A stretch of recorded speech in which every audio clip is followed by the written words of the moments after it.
All right. Hello, everybody. Nice to see you all. Welcome back to 6 on 6. It's been quite a while, about 8 months, 9 months or so. We could have had a baby in that time, by the way. Yeah, almost had a child. You and I. Fathers. Rebirth. Fuck. Is it too late to change it to say rebirth? I don't know. Okay. You did not unmute. There we go. You're unmuted now. Rebirth. Oh, you're unmuted now. For some reason, I pressed unmute and it did not mute you. Maybe it knows. Damn. They missed my idea. He wants to name it Rebirth because we could add a baby in the time. Yes, you can hear Canadian. I know you can hear Canadian. They're like, no sound. I finally have a good mic and they can't hear me. He does. Sure, SM7B. In the room with the Pengu podcast. How was that, by the way? It was good. It was good. I call this room the Igloo now. The Igloo. The Igloo. Because he's a penguin. Yes. Yeah, we renamed the rooms here. The bullpen turned into the pit, and this is the Igloo. Why? We just wanted some rebranding. I don't know. We weren't feeling the bullpen anymore. The bullpen isn't the bullpen. If you're in the bullpen, you're not playing, right? Right. Like if you're a pitcher in the bullpen, you're out of the game. Yes. Yeah, we're in the game when we're in the bullpen, right? But are you playing in the pit? Now we're in the pit. Okay. Pit. I don't know. It just sounds grittier. In the pit. We're in the pit. Did you name it after that really mediocre barbecue restaurant that we ate at in Raleigh called The Pit? Is that what it was called? Yeah. It was pretty bad. The Hush Puppies were good. Everything else sucked. So many people were saying, oh, you have to go to The Pit. It's so good. You have to go to The Pit. I'm coming off of Texas barbecue. So we go to The Pit and it was fucking awful. It wasn't very good. It was really bad. All right. So there's a couple things. Like a huge Pitt fan in the chat. I said there's probably like a huge Pitt fan in the chat. Do we have any North Carolinians? Is that what you call yourselves? North Carolinians? North Carolinans? North Carolinas, I think is what they call themselves. Is that what they call themselves? I have no idea. But as somebody who's gone to a number of southern states, I don't know how people live in North Carolina and eat barbecue. It's horrendous. Not my kind of sauce. It's like vinegar based, right? It was super runny. Yeah. Not my vibe. Not my vibe. Went to Texas, great barbecue. Nashville, excellent barbecue, really good chicken. All the Texans in chat are going to be like, huge W for us. Cool. All right. Let's not waste too much time because we are on a new streamlined format, Troy. We are back. Yes. And in order to work with both of our schedules, a couple of things have changed. Number one, episodes are 2 hours. Hard stop. Mostly hard stop. Probably won't be. For like the supersized pre-major episodes where the idea is to bring on a person from every single region, those ones might be like 3 hours or so, and you might not be able to attend them because, if you qualify, then you might be a little busy. But either way, those ones will be 3 hours. These ones are gonna be 2 hours. We're not always gonna have a guest on either. We had a guest lined up for this week, but we couldn't make it work. They are ideally gonna be on in 2 weeks. It's the old Team Empire roster. I think it was just a mix of our schedules didn't really align. And with a topic like that,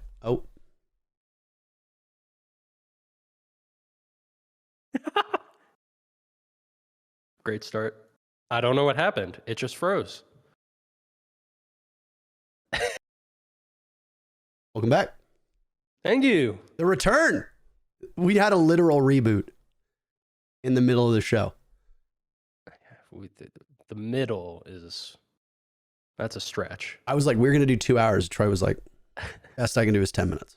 So, Empire was supposed to be on, by the way, this week, Joystick, Dan, and Shepard. But because of my schedule and their schedule, and I think that how delicate that whole situation is, I think it's probably for the best that we wait a little bit more. And since it's a rebirth, Candor making new graphics. That says rebirth. That is just, we're just going to chat. So about 2 hours or so, the idea is to try to talk about 4 to 5 topics. No real more than that, aiming at about 20 to 30 minutes per topic. And then if we end a little bit early, that's fine. If we talk about something else, at the end, then that's also okay. And it's every other Saturday, not every Saturday, every other Saturday for people who are not aware. So that'll be, I think it's April 2nd will be the next show. And that's the one that's supposed to have the X Empire team on it. So there you go. Anyway, welcome back. Thank you. And welcome back to everyone else. We're back. We're back. We are back. Yeah. All right. So tell me about, you said it was good. A man of little words. The Pengu podcast. Oh, yeah. Well, I didn't want to go too long about it, but I wanted to mention the igloo thing, I guess. But you mentioned it. Yeah. I mean, I think it was kind of like a sudden thing. Like, I think we only knew about it like maybe a week before. Maybe a little more than that, but it was good. I think Nick will be a good host. I think he needed, like, it is his first time going into something like that. But yeah, I think I'd like more podcasts being in the scene. I think it's a good idea. I also really like the studio vibe. That's something that's really cool, right? Especially like everyone in NAL lives in Vegas. We can bring guests on all the time. I think there's a lot of potential with that. So I think that would be really cool. Yeah, I remember you and I actually talked about this. They're way back in the before times. Yeah, I said, sorry? When we thought you'd be in Vegas. Yeah, exactly. In 2020, by the way. I think this conversation that we had was like March. Ago. Yeah, it was like March 2020, which is basically a decade ago. Yeah. And said, hey, I'm going to be moving to Vegas for NAL when it starts. At the time, I guess it was like the US division. And I was like, I'm going to find a house in Vegas. Let's get a big house. Let's set up one of the rooms and it'll be like you and I as a podcast room. And you're like, hell yeah, let's do that. And now things just obviously did not end up working out that way because now it's 2 years later and I'm still here. So other people in chat are talking about Seth's podcast, which one? That man is a one-man content machine at this point, not only doing his own podcasts, but also appearing on that Pengu podcast. Mm-hmm. And doing all of his videos and competing. I don't know how he's doing it. But... And winning, by the way. I don't know if you know this, but he won the NAL finals. I know. I'm aware. I actually happened to lose to him in the finals. There you go. Thank you. That's what I was waiting for. There you go. That's all I wanted.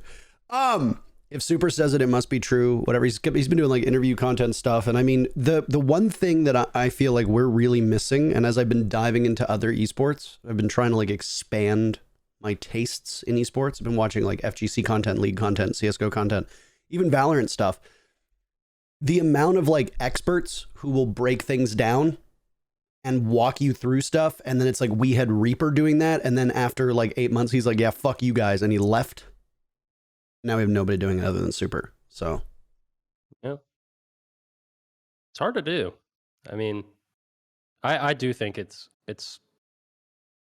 a good thing and it's needed, but for me, it's always been like finding the balance. But I do think you can simplify things to where you're not like exposing something that you don't want to, for your team's sake or anything like that. Because it's an idea I've toyed with, but I don't know. I don't know if I'm quite cut out for the full-time content machine. I think you could be. I always enjoyed your streams. I think I could be, but I don't think I find the same satisfaction from it. And that is the issue for me. That's true. And that's the other thing as well, right? Is it's like you need somebody who's like relevant enough to know things. So Super's perfect for it because he's in the scene. But then it's also a problem because you don't want somebody who's necessarily right in the thick of it, because then, like you said, you want to, obfuscate your own strats or you want to hide things. So you need somebody who might have been a former pro, isn't currently actively competing, but still keeps up to date with it. And, their knowledge doesn't fall off, because eventually if you spend enough time out of like the actual cut and thrust, your knowledge is just naturally going to fall off because the game's going to change. Yep. Yeah. I think Reaper was a good example of it because he was a former analyst, swapped into it, and he still kept up. But yeah, it's you have to keep on top of it, and I do think it becomes a bit more difficult to do that when you're not scrimming all the time, because I don't think it's as easy to keep up from just watching pro games, because there's so much you're going to miss that happens in scrims. Because usually what happens in the pro game is from months of scrims leading up to it, right?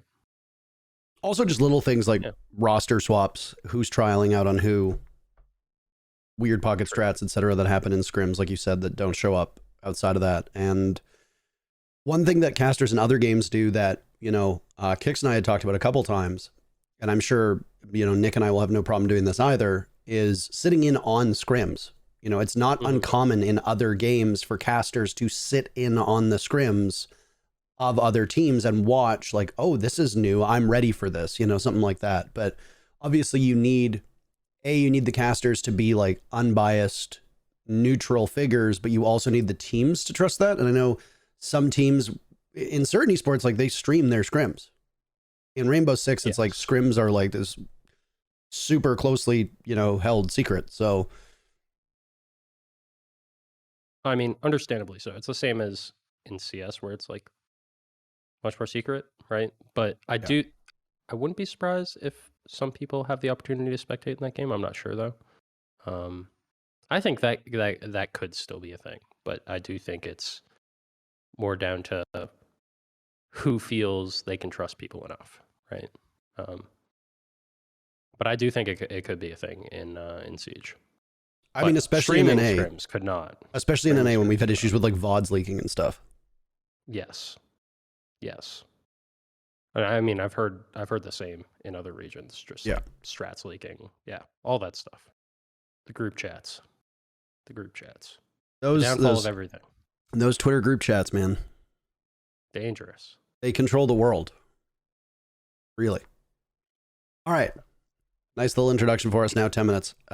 4 topics that we are going to discuss today for those of you that are here, just letting you know ahead of time. Ideally, I'd like to maybe get like a part of the overlay at some point down the road where that like lists the topics. The topics that we're going to be discussing today, the first one up is obviously going to be a recap of the Six Invitational. I know that it's been covered on other podcasts, but we're going to assume that you, the listener, you, the viewer, don't consume other content, and this is your first time hearing about it, so pretend it's new. Number 2, we're going to talk about, obviously, one of the most salient moves and topics of conversation, which is obviously Empire dumpstering their whole roster. We can also briefly touch on other roster moves at the same time, if you want to do that, just very briefly, any teams that really stand out to you. Then we'll move into Demon Veil content. And then after that, we'll wrap up by talking about the NAL, because that's what I cast and that's what you compete in. So those are the 4 topics for today. It's about, it'll be about 25-ish minutes per topic. So if those of you are wondering like when it's going to be, we're going to be changing topics at like a half hour on the dot. So let's start with SI. TSM, World Champions. When you went into the event, I know that you and I had a really wonderful interview, which unfortunately a lot of it got cut. But the one question I asked you was, who do you think you're going to win? I can't remember who you predicted, to be honest. I don't think it was TSM. I don't think I predicted anybody. Because I can't, while my team is still in the tournament, I can never like even conclude that somebody else is going to win. I'm not going to think it. Maybe I mentioned who I thought like could be competing for it, and I'm probably mentioned a bunch of LATAM teams. And I probably mentioned like Empire. Yep. And also I probably also mentioned BDS, because at the time I did not know about their situation. Which we still, for the record. Yes, but I didn't even know it existed. We still have no idea. We got wind of it as like we got wind of it as talent like moments before it was announced. Yeah. Like the morning of, we get a message saying something like BDS is going to be playing with their coach today. Don't mention anything about it. Nope. How do you expect us to not mention anything about all of a sudden just their coach playing in the biggest event of the year? And then we get this message and I'm walking over from the hotel and I run into some players and they go, yo,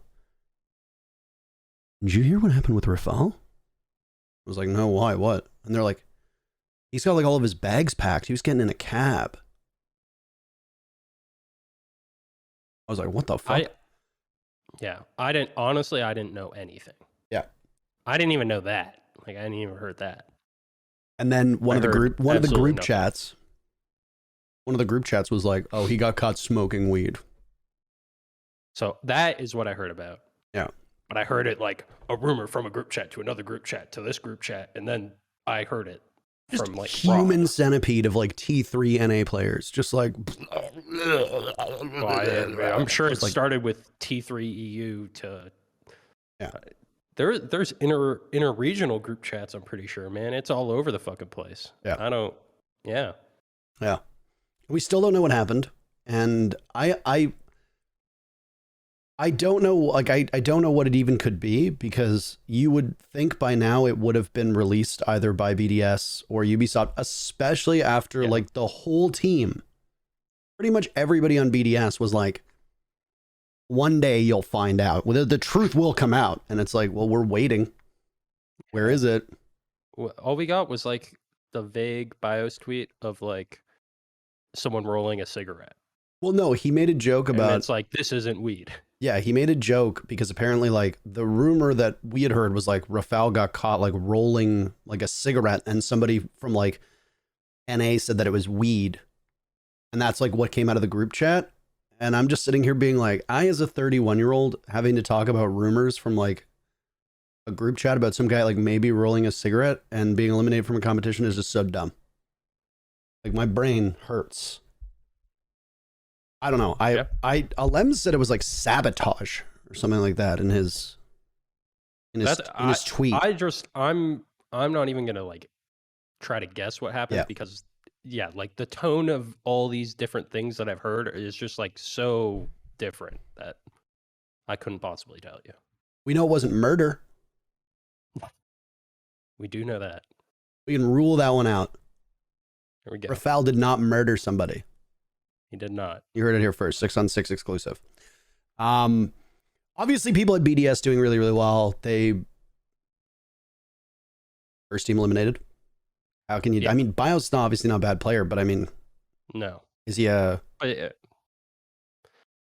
What I noticed the most, more than anything, and again, like I don't think BIOS did a bad job filling in. Even when we played them, like they felt like they were on point. I think the biggest thing was that it seemed like it was tilting the players, understandably so. That was the biggest thing. Like that is a team that hasn't really ever like shown that they emotionally tilt or anything like that. And like you could even see like Shaiko getting frustrated, which was like unheard of. So I think that was it more than anything. I mean, I think the most heated that we've ever seen them, they were pretty flustered when they lost to, what was it? They lost to NIP at SI 2020, if I remember correctly. I think NIP eliminated them in the lower bracket. Yeah. And then NIP played TSM and eliminated them in the lower bracket and played you guys. And you won only because of the map advantage. Yes. Map advantage. I think the only reason, or the only time that we've seen like BDS actually get tilted was when they lost to Empire in Mexico. Remember they had like that consulate match where it was just like back and forth, and then in the very final round, Shaiko went for like a hero peak and got picked off immediately. And then I don't remember exactly. The only thing I remember vividly from that one is the Shepard tweeted the clip of it. The one where Joystick went to the connector hatch and like went to kill the planner and killed the planner, but then Shaiko like from lobby one tapped him through the hatch. Yeah. And then Joystick did the face palm.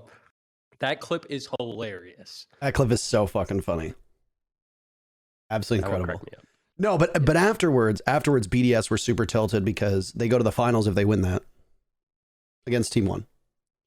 I don't think anybody, with the plot armor they had, I don't think anybody was beating Team 1 in the finals anyway. No, they had some fucking voodoo magic shit going on, man. Dude, that Aztec death whistle that Monty had, like, worked reverse magic. It's like every single soul that it collected went back out into Team 1. They 100% sacrificed someone. Something happened. Yeah. Something happened. But not Rafal. Rafal tried to do that in Mexico or in Stockholm, but it didn't work. I don't know. Maybe it was murder. He probably did. Maybe it was murder. You heard it here first. He wanted to do it at SI. There you go. Yeah, there you go. See? We go back on our word. We're learning things today. Nobody actually, just clarification, nobody actually murdered anybody. Nobody is It's like a voodoo doll. It's like fake. It's not real. Anyway, did TSM surprise you? Let's start with the winners. Yes, they did. Although, honestly, in hindsight, I think that I shouldn't have been as surprised by it because at the end of the day, they have always performed internationally. The only time that they like actually, I would say, somewhat struggled at an international event was when Merc couldn't play, right? Other than that, like, sure, they maybe struggled to get to the events, but that's not the same as struggling at the international event. So I think, honestly, in hindsight, on me for not realizing that and kind of doubting them a bit more, I guess. But yeah, they showed up. Well, I mean, look at I can't blame you because if you look at their run, so SI 2020 they make top 4. Yep. Obviously, we have no international events the rest of the year. They won the one major, or they won the final major of the year, I think. Yep, they won US finals. Yeah, and then SI 2021 major. They won November major and US finals. Yeah, they won the final major of the year, yeah, and then NA finals, which then SI 2021 they finished 4th again, the only non-Brazilian team in the final 4. Mexico's first international major in, well, I guess technically SI happened, but yeah. That was the one Merc couldn't go to. Merc couldn't go to. The team looked pretty good too. Prior to that, they were having some issues because that was right before they role swapped, right, with Gio and Chala. That was when Pojo was initially playing for Gio at the start of the season, and they did fine. Gio came back. They actually did really well with Pojo. I think they actually were struggling more once Gio came back. Yeah, and like that can be understandable. Like he hasn't been around for a bit.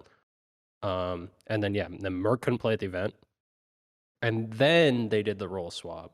And honestly, now that I think about it, right, I think they probably even were doubting themselves for probably no good reason, because for SI, they went back to their normal roles. The only thing they really swapped was Merc started IGLing, but their actual in-game roles were what they had always been, right? Yeah. Gio on hard breach, Shell on flank watch. I guess Merc was a bit more of a flex than like primary entry, and Bolo was more on the primary entry, so that swapped a little, but they did go back to their main roles, and I think that was a big piece of it. But yeah, I think they probably even realized that they might have jumped the gun on that, and then didn't quite qualify for, what was it, Sweden Major. That was the season they had the role swap. They went back, made it through the quals, then had their SI run. Yeah. Obviously, Merc being on IGL was a huge factor too. It completely changed things up. Obviously, I haven't spoken to Merc. I don't know much about like his mental or like his thought process behind like how he's doing as an IGL. But I mean, the team's improvement after he switched to IGL was like immeasurable. It was incredible. And I honestly think, and I know that he takes up a big part of the conversation all the time, but I think the person who impressed me the most was probably Bolo. He had statistically a much poorer year this year than he did before. A lot of people were saying, oh, well, you took him off Zofio, you nerfed his op, you made him play other roles, etc. And then at SI, he literally just developed to another level, playing out of his mind. And I mean, you got to give Bolo credit for that, but then the question has to become, how much of that is Merc IGLing as well? Because a good IGL can make you look like $1 million if they know how to get the most out of you. I think the whole team honestly clicked, though. I think. Oh, absolutely. I would actually say, in terms of individual players, I think Achieve probably had the most impact. I think he was just very consistent on his impact in rounds. I don't know. I'm not saying that Bolo was the best player. I'm saying that he impressed me the most because he had been quite quiet and then picked it up for SI. I see it. I think Achieve was their best player for the entire event. Yes. Most improved versus like best player. I see what you're saying. Yeah. Okay. And yeah, because Bolo had been struggling. Yes. Leading up. Achieve just never really struggled. He's been very consistent. He's been always consistently good. Yep. But yeah, I think they're all clicking though. I think a big thing with Gio and Chala is like they were on point in the late rounds. They won a lot of really close late rounds with like, it was usually a combination of like Gio, Chala Achieved. Yeah. In the late rounds, and like they pulled back some crazy some crazy late rounds, low number situations. Chala Yeah. playing so well that he's proven all the appreciation posts on the subreddit, by the way. It's time for a monthly Chala appreciation post on the subreddit. If you'd like to make it, go right ahead. Go piss off the mods. Go do it. Other than TSM, what other teams surprised you in good and bad ways? You can't say BDS. Good and bad ways. Yeah, if somebody shit the bed. Shit the bed. I don't know if anyone did. Am I thinking? I don't know. I would put Team 1 in that category. Really, I would put Team 1 in the shit the bed category. There were a lot of people who had Team 1 making like top 8, top 6 rounds. And they just did not do well. Nip also had a bad event. Those are two that hop to mind. Sorry, Brazilian fans. I think more than anything, it was more teams got better and caught up, and those teams stagnated a bit. NIP looked like the same NIP. It was just, I think other teams have caught up more. And same with Team 1. I also think that the Mexico major was that. Don't say it. You know. It was a fluke. I won't say it. No, I wasn't going to say. I was going to say it was down to their fucking sacrificial blood magic. That's true. Yeah. The thing with Team 1 is that Team 1's always been a very good team with tons of potential, but more and more it honestly just looked like we talk about this in hockey, and for those of you that don't follow hockey, here's your weekly hockey comparison, simile, whatever. It's like when a goalie in the playoffs just gets super hot, and it doesn't matter how good the team is, it's just you're not winning. You're not. You are just not winning. The goalie is going to win you the game. Score? Sorry? How can you win if you can't score? Exactly. And it's like, you'll look at some of these teams that are just, they're shit. They're not even really good teams. They kind of limp into the playoffs, and then the goalie just decides, no, I'm going to win the Stanley Cup. And that's it. And there's nothing you can do to stop it. And then the next season they, regress to the mean, and they're back to being like a bubble team. They might not even make the playoffs. You're like, how is this happening? Goalie got hot. Yep. So, I think that's kind of the case with Team 1, because then after that, obviously they just really did not have a ton of success. They finished second in BR6 finals, was it, or something like that? I think they finished like second in FaZe Clan BR6. Was it second? Oh yeah, second, it was. FaZe and no BR6 finals. No, because didn't Liquid win, or is that a different one? I think Liquid won it and they beat NIP. But maybe it was Copa then. Maybe it was Copa right after Mexico, because I remember Team 1. I don't know which is which, man. Dude, the amount of events and like finals they have in LATAM is so it's challenging to keep on top of. But yes, I know Liquid beat NIP finals of one of them, and that was right after the Sweden major. It could have been whatever one that was. It could have been right after Mexico. It could have been right before Sweden. But I thought Team 1 and I think it was FaZe were in the finals of some event after Team 1 had won. And there was it was what's the one that leads up to the major? Like it's like the playoffs of I think that's Copa Elite. Okay, so it was that. It was leading up to the Sweden major. Yeah. The playoffs of that, they lost to FaZe in the finals, and then the Sweden major happened. They got top 8. Yep. Our group. We were in that group and we sucked. So our group was Mickey Mouse, freebie group for them. Okay. We sucked. The Mickey group. And then they lost to Rogue in quarterfinals. Yeah. Lost to Rogue in quarterfinals, got top 8. And then was whatever the other one is. They're like yearly finals. They're equivalent of NA BR6 finals. Okay, BR6. Yeah. And that Liquid beat FaZe or NIP. Liquid beat NIP in the finals of that. There you go. Obviously, Team 1 went into that event, by the way, knowing that they were going to implode as well. Yes. They all went in knowing Alamau's going after this event. And then, it also seems like people knew they were going their separate ways. Yeah. On top of that, wasn't Lagonas were supposed to retire? The rumor that I'd heard going into the event was that Alamau is leaving to go to G2 and Lagonas is retiring. And they knew that going into the event. So it's like... All I knew was Alamau was going. Yeah, I'd heard that somebody was retiring, and that the rumor was that it was Lagonas. I don't know if Lagonas has or hasn't retired. I have no idea. I haven't really kept up to date with it because I don't know, because I saw. So I don't know much. I only know I know as much as you guys, like random rumors that I see. Yeah. And I saw like a rumor that he had like some new team, just he was the only one left, and Yeah. then that the rest of the Team One core was rebuilding with Sexy Cake and Moringa, I think. But I don't even think any of that's been announced or confirmed. It was just like I saw like a rumor account or something. They dropped everybody but Lagonas. Okay. So it's the opposite. So when I said like, oh yeah, Lagonas is retiring, no, Lagonas is the only one sticking around. The rest out the airlock. The team went to that OO Nation team, which is the one that I think is Sexy Cake and Moringa that you were talking about.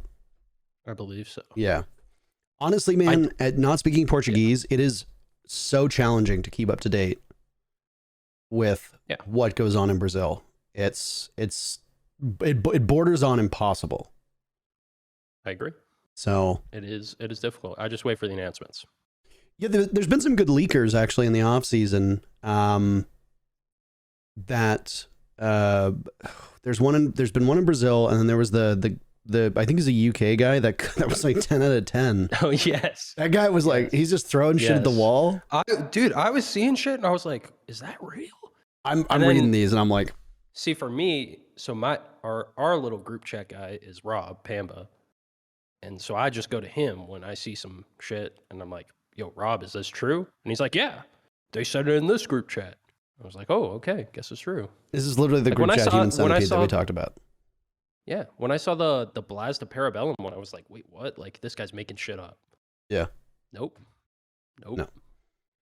I don't get it. That's crazy.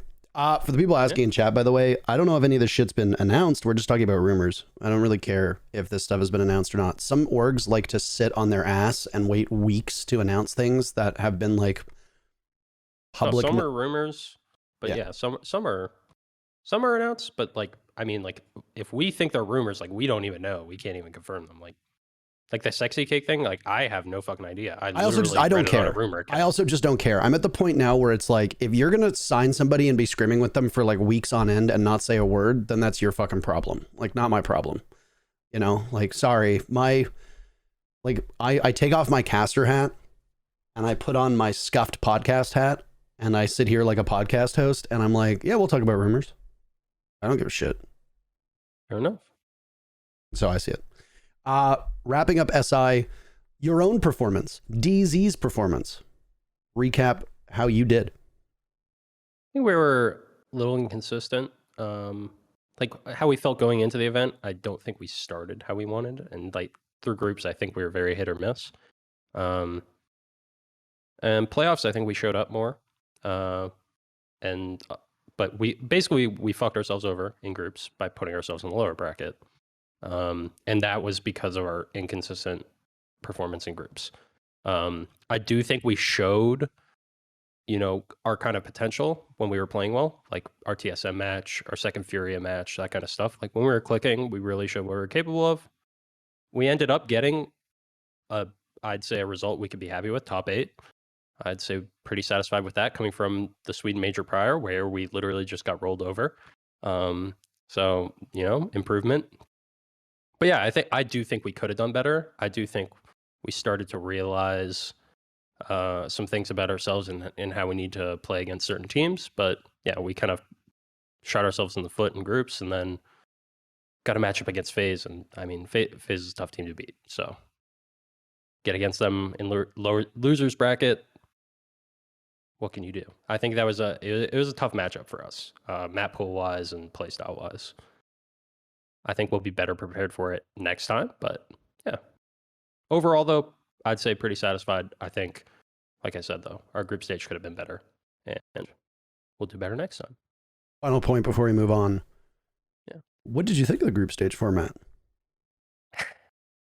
So, contrary to what I said, I've only briefly spoken about it on Twitter, and it was because Alamau was very outspoken about it on Twitter, and I was sick of seeing it throughout the event.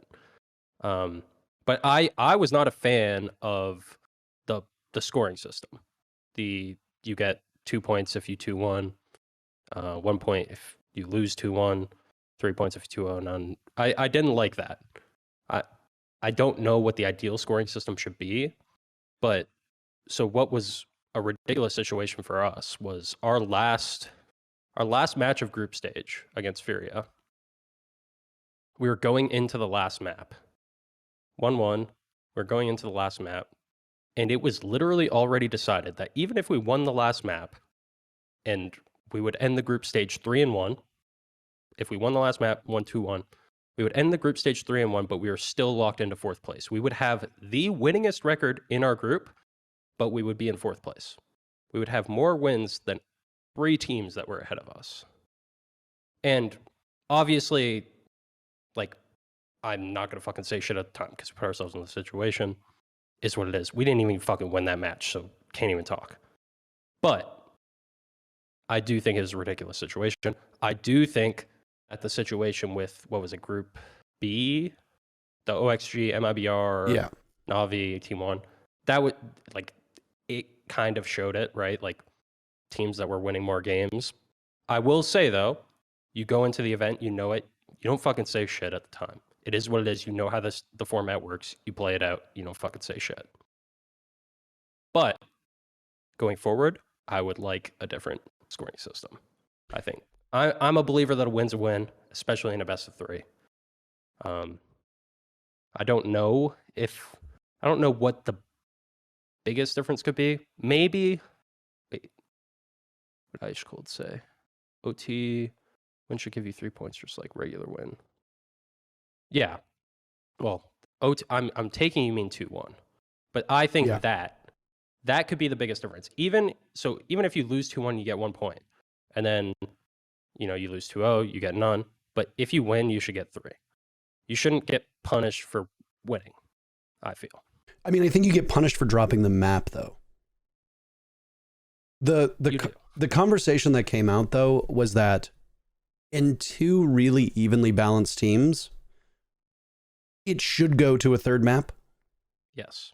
So you are in a way punished for like meeting expectations. Like if you've got 2 really well balanced teams and they are both basically on the same level and they go to a 3rd map, that's what's to be expected. You win your map, they win their map, you move forward. I do wonder if you can fudge the system a bit where it's like if you win their map, you get an extra point versus that, but then that starts to get really complicated. I think at the end of the day, though, right? Like it'll still be involved in the tiebreaker. Like you'll still get punished for losing a map if you tie against a team. But if you win more matches than another team, you should place higher than them, right? If I win 3 matches and lose 1, I should place higher than a team that won 2 matches and lost 2. Like I'm pretty sure there was a scenario where it was like, oh wait. No, there is a scenario where you could be tied. You could go 3-1 and be tied with a team that was 1-3. If you went 3-1 and 2-1 all your matches and lost 0-2, and the 1-3 team won 2-0 and then lost their other matches 1-2, you would be tied with them. To be fair, I didn't really think too much about the format because I'm not playing and I don't really care. I would like as fair a system as possible. But I took more umbrage with, as you pointed out, the people complaining after the fact. Like the 2 loudest complainers were, Bodega, former coach of MIBR, and Alimau from Team 1, both teams that were, disproportionately impacted by the rule system. And it's like, you went in knowing that this is the way it was, and now you're fucking whining about it because you didn't do well in it. You're not complaining about the point system because everybody else is playing under the same fucking point system. You're complaining because you don't like that you did poorly. It was like after a couple, after their second matchup or something like that, Nip was like complaining that their computers weren't performing well. And it's like, you're all playing on the same fucking computers. Like, I get that it's annoying that you're having computer issues. Like, don't get me wrong. Like, that'd be frustrating too. Like, oh, well, you're only getting 200 frames. Guess what? So is everybody else playing on that machine.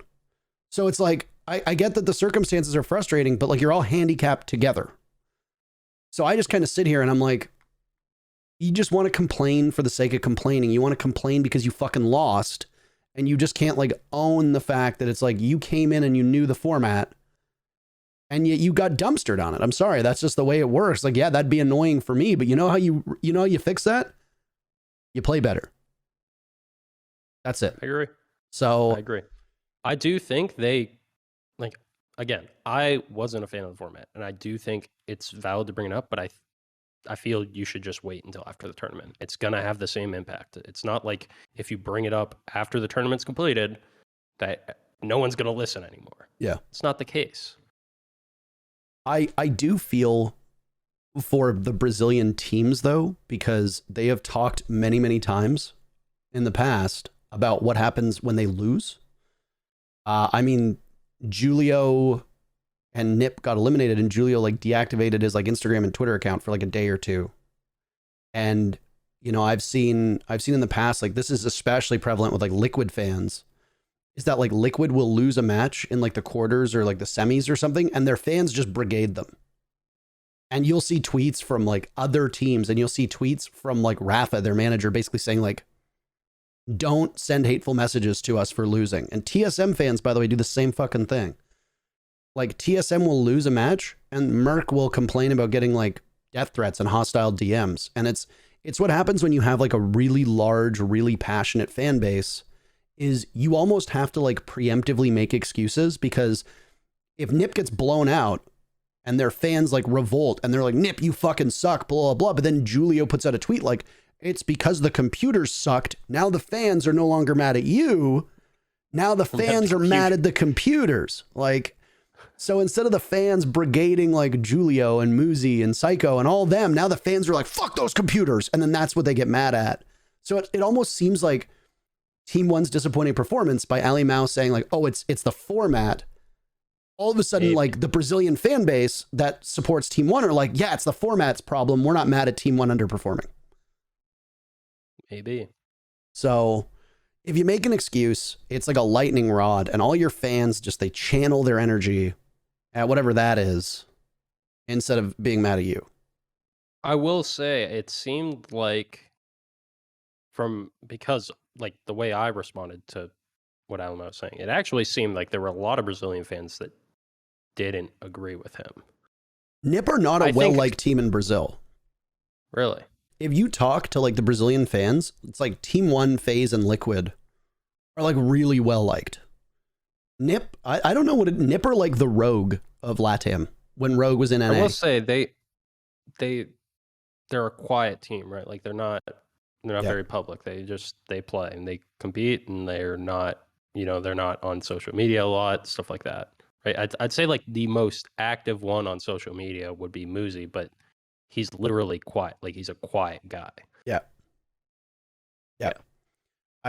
The one, like, I remember talking to, this was around SI 2020.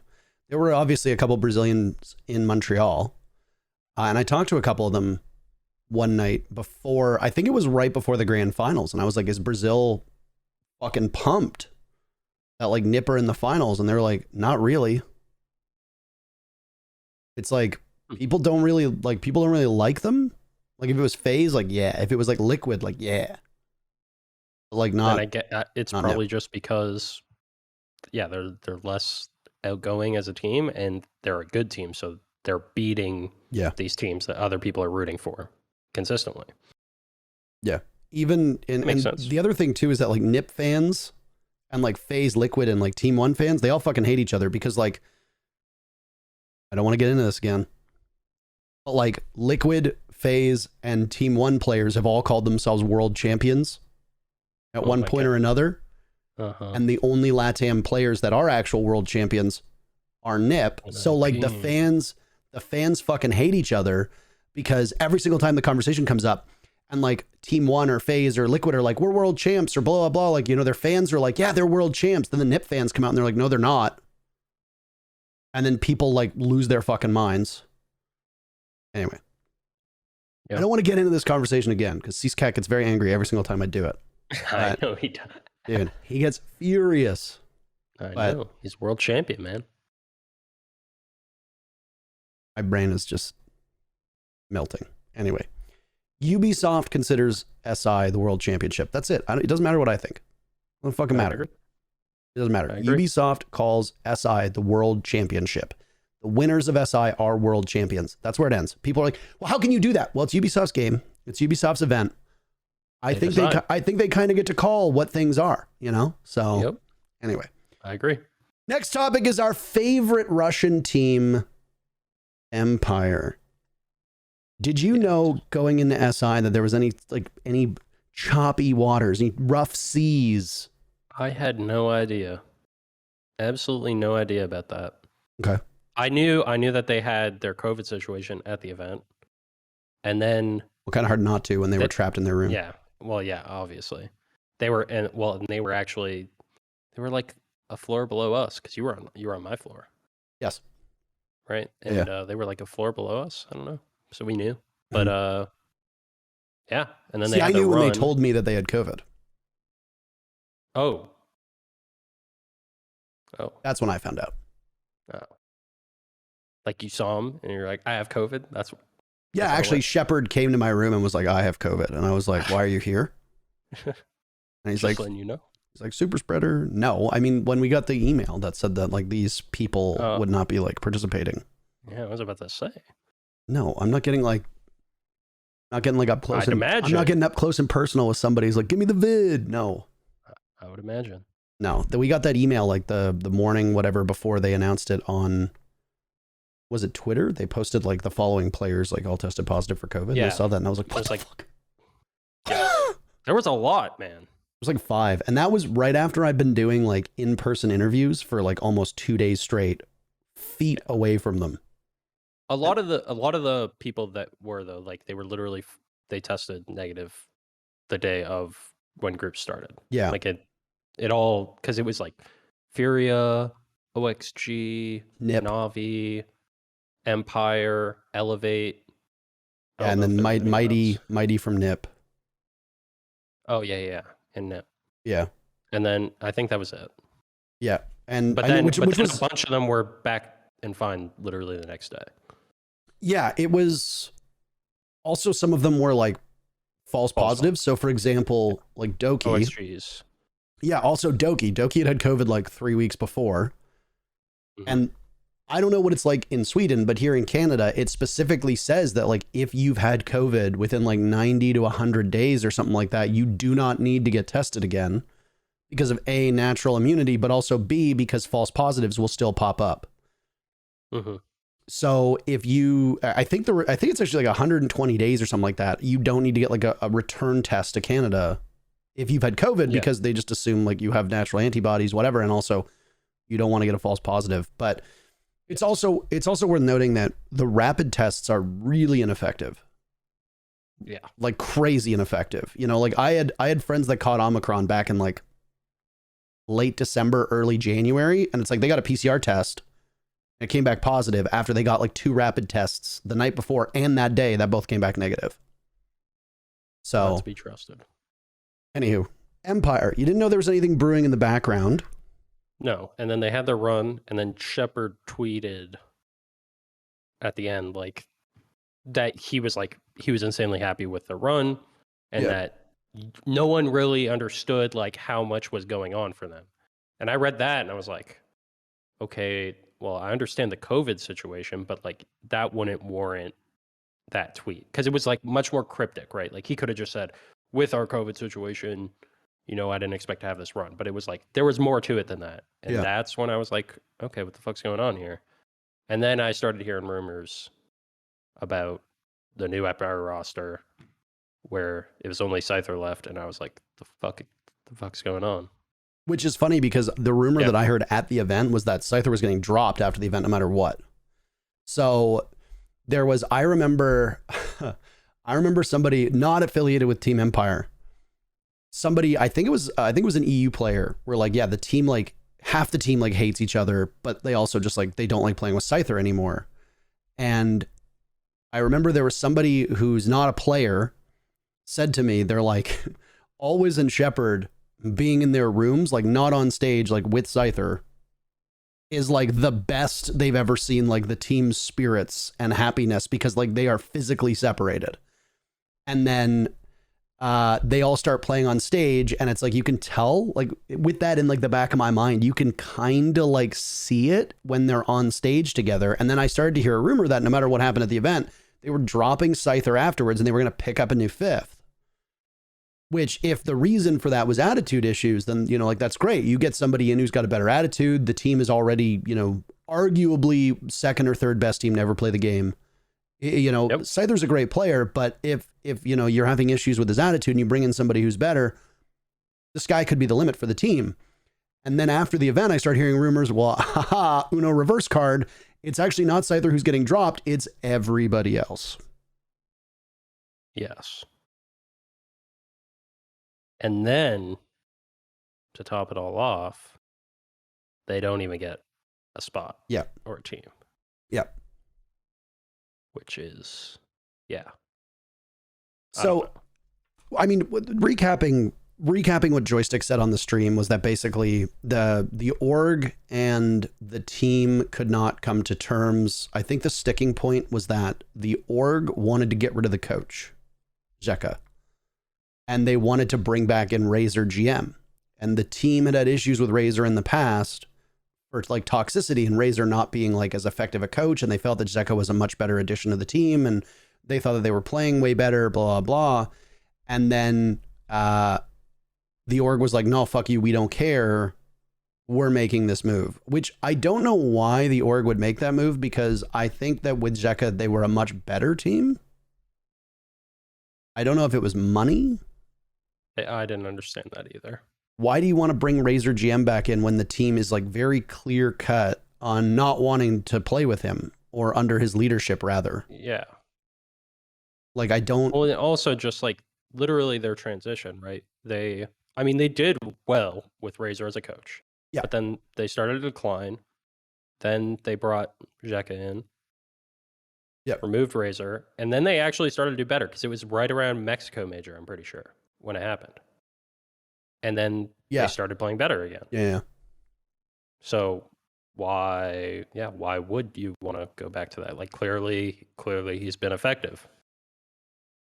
And if the players are for it, then yeah, I see no downside. But I don't know. I mean, orgs make decisions all the time. I mean, like, we'll probably talk about it later on, like Mirage making a decision as well for the team, where an org steps in and says, like, this is what we're going to do. And there's heated debate over this. I'm of the opinion that if you like in every single traditional sport, the general manager controls the team for better or for worse, right? Like, you can't, like, the players running the team is noble, but is oftentimes at odds with the goals of the organization. Like, you know, Mirage isn't going to sit there and watch like a perennial 8th place team just continue to be one of the worst teams in the NAL and not eventually at some point say like, hey guys, like, we want to win. And then like a player gets dropped and they're like, well, the team didn't want to drop me. And it's like, at that one point, it's like, you kind of have to ask the question, like, if the team's not performing, when do you step in and make a change when the team refuses to do so? I do not think this is the same circumstance, by the way, that happened with Empire. It seems like this was it seems like it was like a contractual / financial dispute, which is, it's like, I'm sorry. I don't know how much money these 4 players are asking for, but like, you give it to them. Like, these guys are in constant competition, no matter who they are. This is like, they challenge, in my opinion, they challenge you and that old EG Continuum roster for second best team to ever play this game. And it's like, how do you just like let them go? And then you pick up this other roster. I just don't get it. Yeah. I mean, yeah, you that's a core of a team that you wouldn't want to replace. Like, clearly they know what the fuck they're doing, right? They consistently make deep runs in tournaments. They consistently make tournaments. Yeah. They don't just make tournaments, by the way. Every single tournament they're in, it's like teams openly talk about, like, we hope Empire goes out in groups, because if they don't, they'll probably make the semis. Yeah.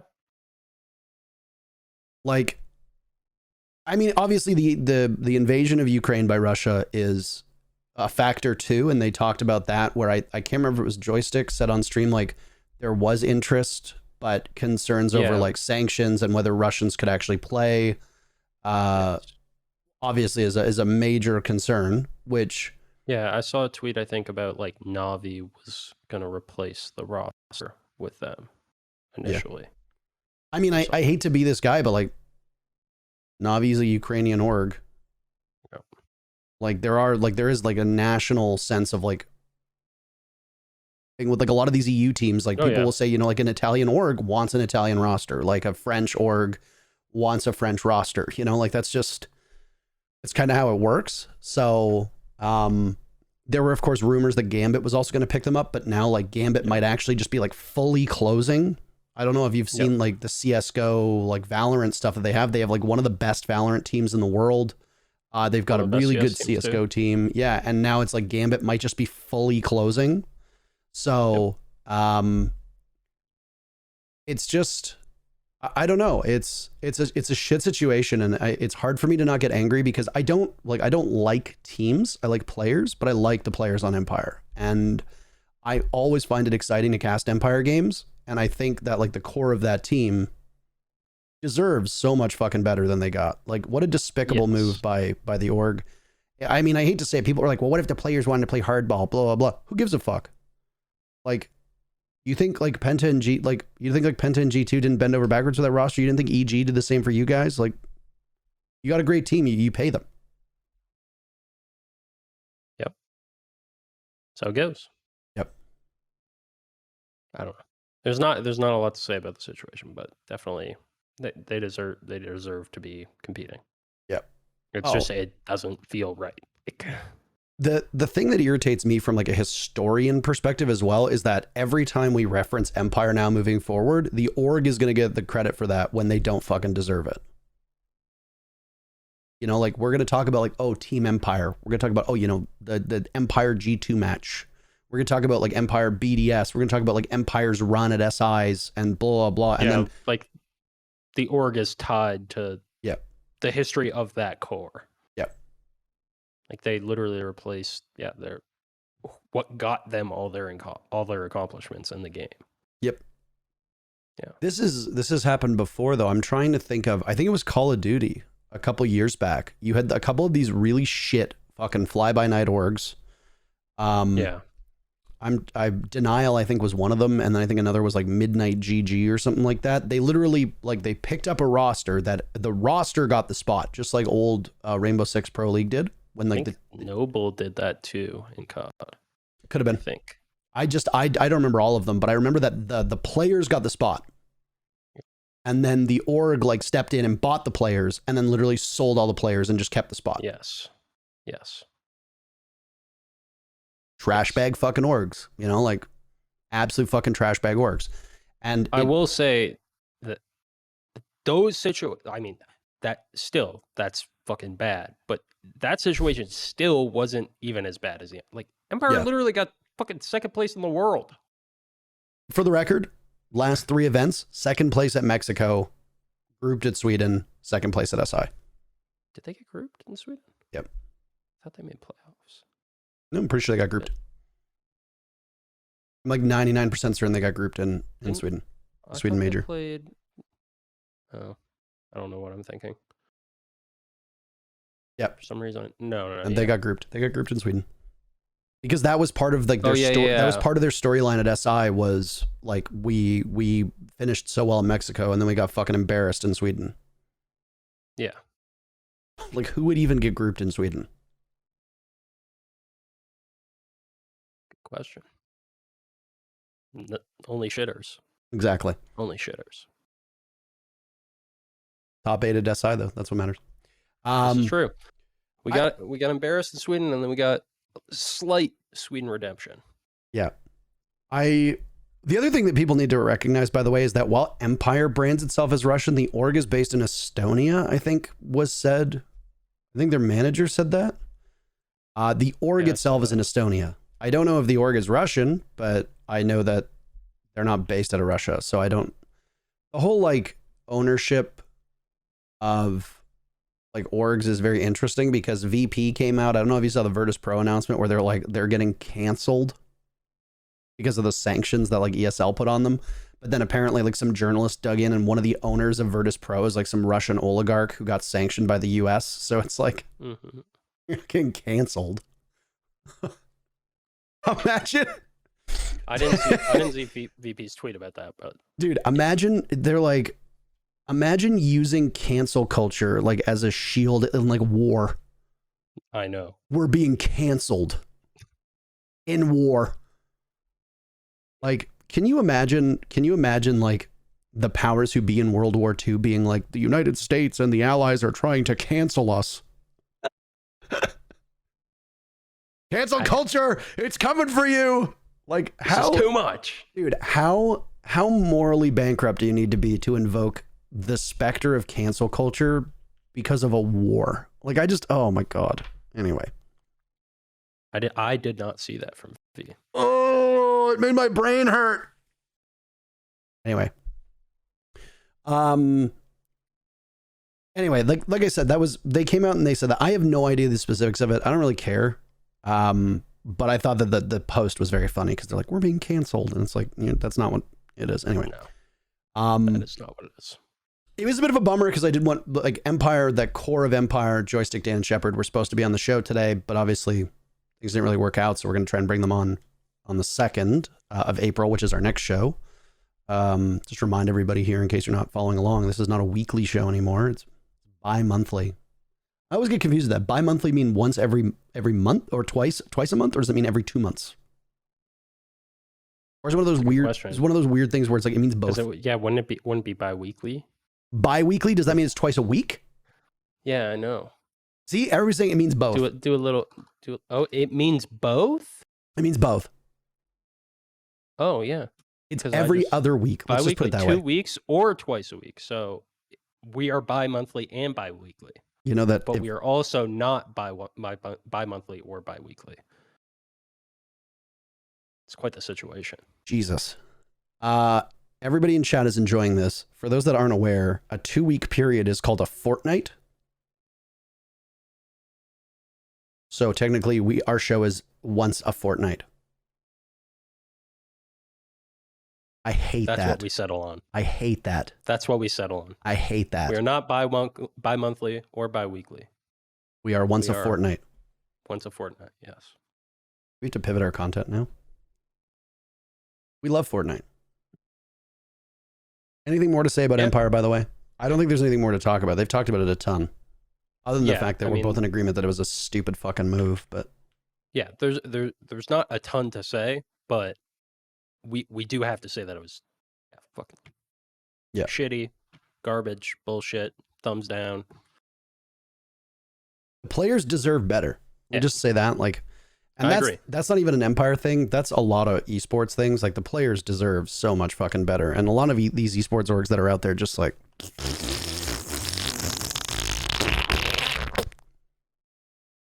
That was... Wow. That's for the farters in the chat. That was a wet one. Yeah. Of course, it's going to get clipped.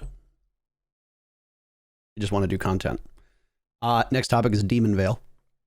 Came out on Tuesday. How much have you played it? Well, so I haven't played any of the ranked, but I have played plenty in custom games. Lots of scrims, 2 a days, 6 maps a day. Give me your thoughts. Let's start on the first one. Thumbs up. Thumbs up? Thumbs up. Go ahead. Go ahead. I was going to say, let's start with the least controversial topic, attack or repick. I was going to say that's basically the only, I mean, it's not the only change I've messed with, but like that's the big one that I've really encountered, and I'm actually pleasantly surprised because I was not a fan. When I heard about the announcement, I made a tweet about it. When I heard about the announcement, I was very skeptical. And it's not as bad as I thought. And the upsides are better than I thought. Things play a lot faster. You know, maps just go by quicker. Pick your ops. It's all done. All the repicking is done in prep phase, so no added time. And I don't know, just for attack, things feel smoother because you obviously have optimized lineups. I do think that can be a problem in the future because I think once teams are familiar with what the best lineups are on every single site, then it'll probably get out of control. But I do think it'll take time to get there. I do think it'll take time for teams to find all those lineups and, like nail it all down and get really set for it. So I think that can be a problem in the long term, and the fact that defenders don't really have any counterplay to it can be a problem in the long term. But I think in the meantime, it is good shift in pace, good change. I enjoy it. To back up what you're saying, the stats that came out for the first couple play days of APAC was that the attackers have not seen like a significant bump in win rate. No, it won't be for a bit. Yeah, exactly. So maybe at some point, it gets optimized better, but for the time being, it definitely gives an upper hand to the attack in certain circumstances. I think people are also forgetting that there's only ever been one single season of Pro League in the last 4.5 years that has been statistically attacker sided, and that was the Lion meta. Every other season, defenders have the advantage every single time. So, even if we have to suffer through, and I say suffer because the Lion meta and the Glaz and Ying meta were both in often cases insufferable. Even if we have like a season or two of where the attackers have an advantage, at least it's spice, right? Like it changes things up. How many times in the broadcast do you hear, well, you probably don't because you likely watch it muted, but for everybody else, how many times do they hear the casters say like, yeah, a 4-2 scoreline for the defense is exactly what you expect. This is a defender-sided map. If I took a drink of alcohol every single time I said that, I would be dead within one show. So it's allowing the attackers to kind of customize and optimize their lineup, I think is very nice. I do agree with you. I'm not a pro player. I don't have the insight that you have, nowhere close, but I can also see how it will become a problem once people figure it out, and maximize it, like min-max it. The question that I have to propose for you is, do you think that it will provide more flexibility in regards to what you can bring? Because on certain maps, it's the roles are baked in. Clubhouse is always the map 100%. That I go to. On Clubhouse, you need like 2 soft breachers, 2 hard breachers, and then you have your flex pick, which teams will change up. Sometimes people will bring 3 hard breachers for, argument's sake. Do you think that seeing what the defense has with the attacker repick opens the door for more Monty plays, more Glaz plays, more Ying plays, etc.? 100%. I think the biggest issue with some of those operators before, or like even Nomad on like some maps, right? Because there's some maps where like Nomad's really good on one site, right? But you can't afford to bring her on the other sites. Yeah. But now you can because you know what the site is. I do think more often than not, you're not gonna find the defender's entire lineup and their entire setup. You're not gonna know. In prep phase, it is very difficult to drone and figure out all 5 of the operators, figure out the entire setup, right? You're not gonna guarantee that the other team doesn't have a Cade. Right? Like that was something that's mentioned, like, oh, they don't have Cade, you don't have to bring Mav. You can't really guarantee that they don't have a Cade, right? Like, I could pick Cade and hide in a fucking corner, and you're not going to know, right? Go ahead, pick off Mav, good luck, right? I think, and I do think that even gives some counterplay for defenders then, I guess, like to hide an operator, if teams are going to cheat that much with it, but like you shouldn't, because be realistic, you're not going to find out all the ops. But you will find out the site. And that's what will allow for better lineups that are just strong for that specific site and the type of take you want to do for that site. Right. We don't need a Cabotao because it's this site. We don't need a Nomad because it's this site, etc. Exactly. Some sites you don't need hard breach, and you can just not run hard breach, right?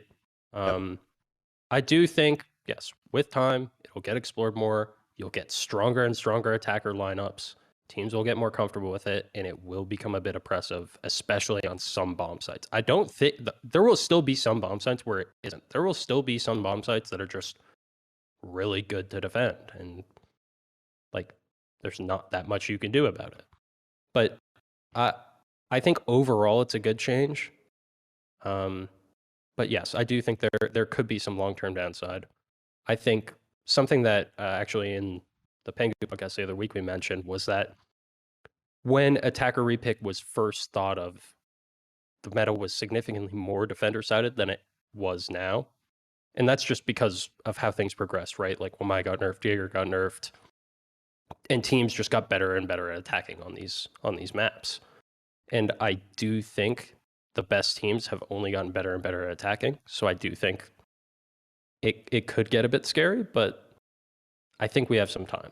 I don't think we're like in a state of panic yet. Like, and also things change in this game constantly.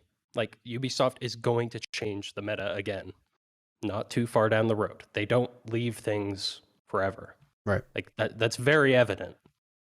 Like we all know that they do change things. So I don't think there's that much to be concerned about. How do you fix it if it ends up becoming a problem? Do you limit the time that people can change? Like say, for example, you know, if there's 10, 15 seconds left in prep phase, you can't change anymore. You think there's a way around it, or how do you rein it in if it becomes too much of a problem? I think you'd have to limit to how many people can repick. Okay. Maybe limit it to 2. So like a 5 operator lineup, there'd be like maybe like one more person could pick, like a 6th pick. Yeah. Basically. Yeah, but like a 6th you pick. just Yeah. but you incorporate it in the same way. You don't go back to the old 6 pick, right? Also maybe I think what would help is giving the defenders some sort of counter. I don't know what it could be, but one of the big things is that defenders, they lost the reveal phase, right? Yeah. So attackers, they got this repick feature. They don't have reveal phase quite, but prep phase, you know, has a bit more meaning for attackers now. Defenders didn't really get anything.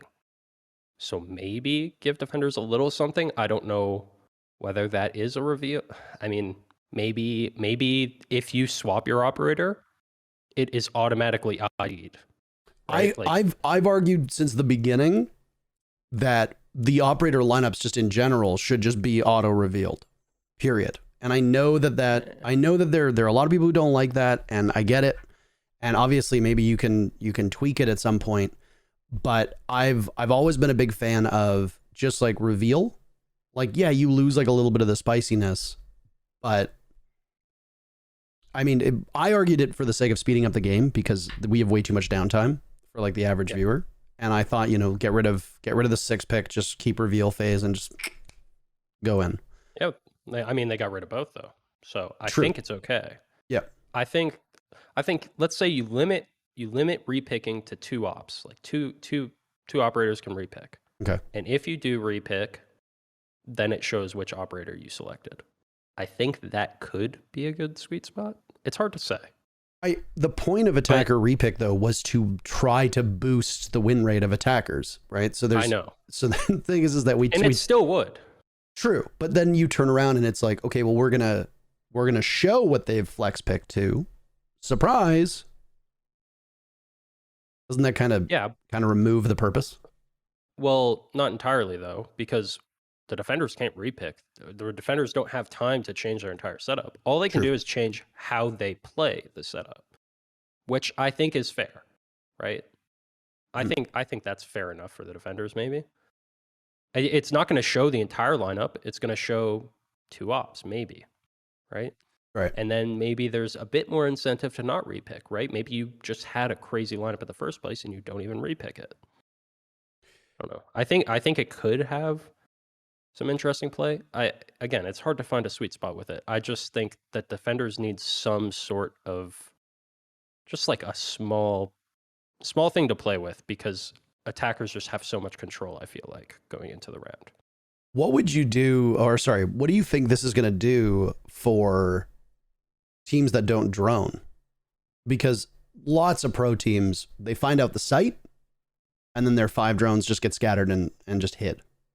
Right? They don't do any, a lot of teams don't do a ton of like immediate discovery. They'll hold their drones for the prep phase. And you see these teams when it's like, there's like 90 seconds off the clock and teams still have 8 drones left. How much more of a reliance do you think there's going to be now on effectively droning out the bomb site? Because you mentioned that earlier. You're not going to see everybody. You're not going to reveal every single defender. But how much more of a reliance do you think teams are going to need on better droning in the prep phase? And how many drones might end up getting sacrificed that are really crucial for mid to late round? I don't think you necessarily have to sacrifice drones. I actually think it's good enough if you just find the bomb site and that's it. Okay. I don't think you have to risk to find out more. If you want to, I think that can be a choice that a team makes, right? If they want to get greedy with their drones and find out more, by all means. I probably don't think it's worth it. I think you're good enough finding out the bomb site and knowing what kind of lineup you like for that bomb site. Okay.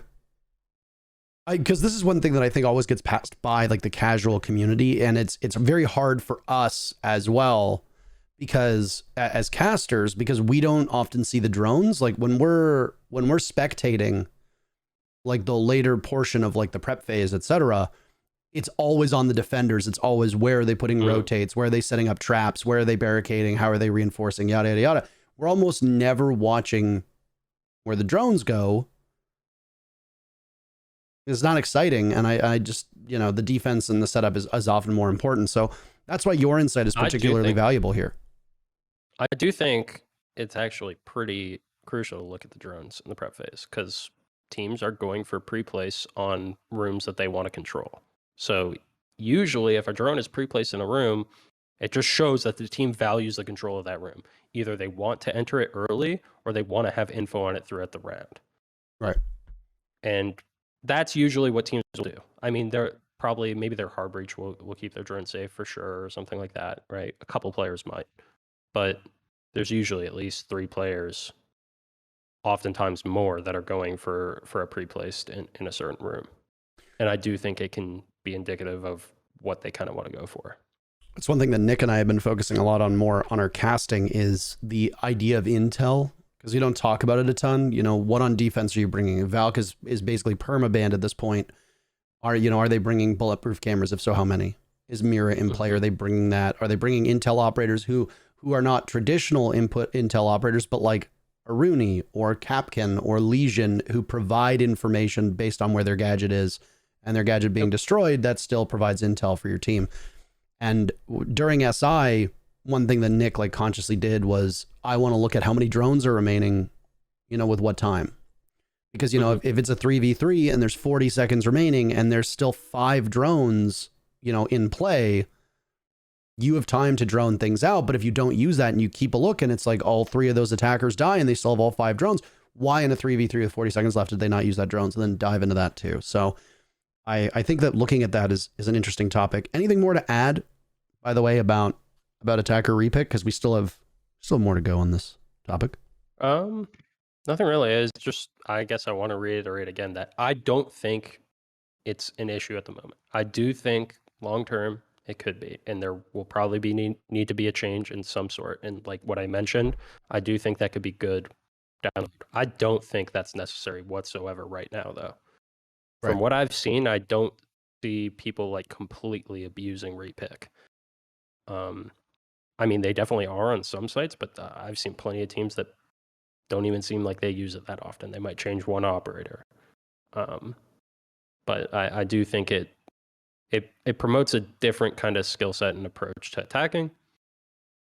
Not necessarily say that it's like the more skillful or well-rounded way of attacking, but it's just a different approach to attack. Yeah. And you just have to figure that out. I tweeted the other day that it is such like a fundamental change to the game that like, let's wait a little bit, like an operator coming in like Lion, that, proposed blitz change where he was like a 3-speed, like unstoppable freight train, like those things, by playing them like a couple times, like this needs to be fixed right away. Yep.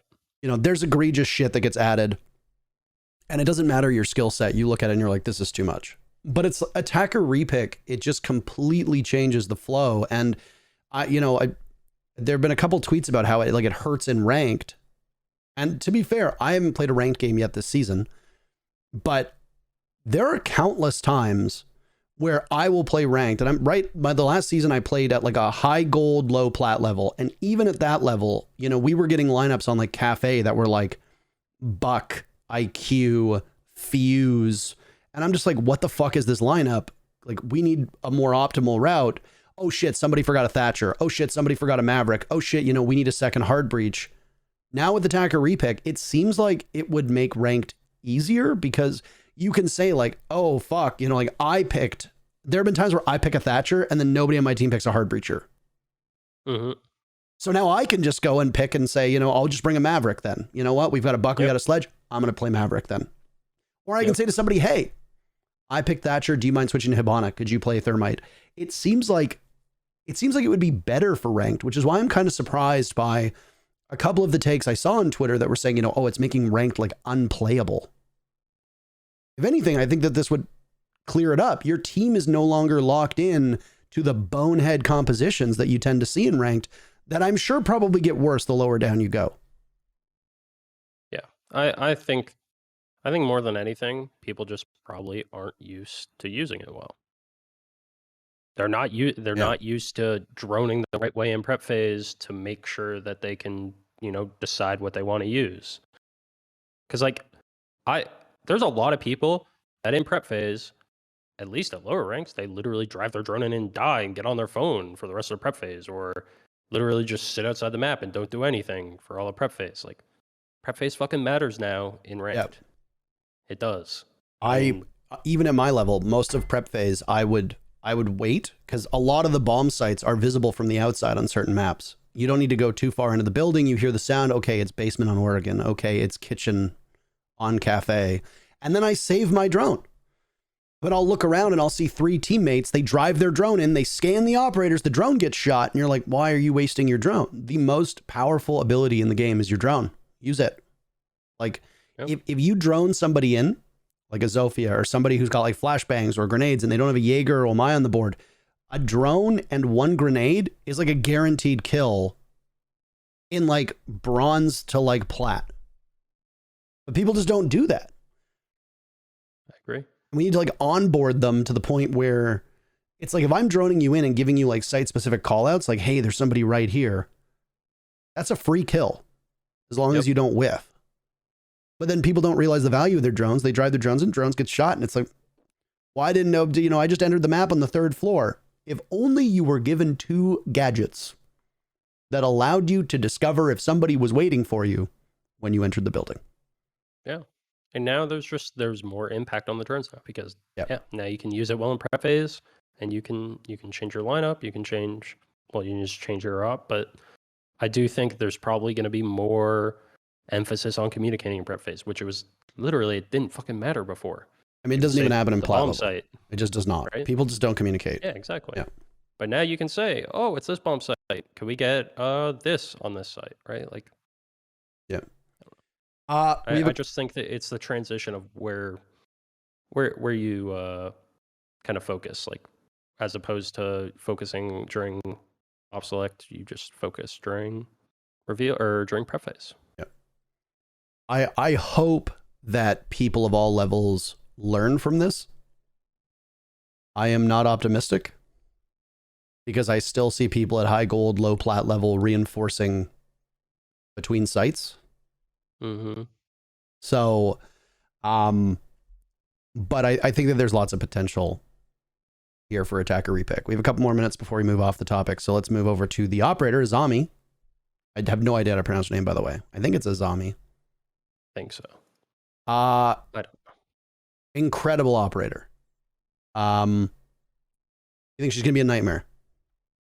I think she'll be very good. I don't know about a nightmare. Like release Lion was a nightmare, right? But I don't know. I don't see too many operators nightmare. I mean, maybe like release Wamai was like a nightmare for me. But yeah, I don't think she'll be a nightmare. I think she'll be a good addition. I think she'll be very good, but I do think she'll have a skill gap, and I think she'll be really fun to play with on defense. And maybe she'll be a bit annoying on attack, but I think you're just going to have to start kind of reading into it a little bit and being prepared for what an Azami is capable of doing. It seems like there's an abundance of explosives being brought all the time as well. There was like 3 to 4 sets of nades at SI. Like full attacker lineups. We saw time and time again. 6 nades, 8 nades. Maybe you won't throw them through the floor anymore. Yeah. Maybe you'll throw them at an Azami, whatever they're called. Yeah. What are they called? Do you know? I don't know what the name of the ability is, but I usually don't. I definitely don't. Yeah. I definitely don't. So we said Kiba. Kiba barriers. She seems good. I don't know anything that, like, I haven't played her yet. I've only been playing comp, so I can't comment much, but she seems really cool. And I'm excited to actually be using her in comp. I'm sure when I play ranked, because I'm sure I'll play some ranked. When I play it, I will be probably trying to pick her and mess with her if she's not banned. But yeah. I think that she's very innovative, right? There are times when operators come out and you think like, holy shit, this operator completely changes everything. You know, obviously like Mira's like number one. Exactly. I mean, if Valkyrie had been released, She's another one. if Valkyrie had been released now, I think we'd be saying the same about Valk.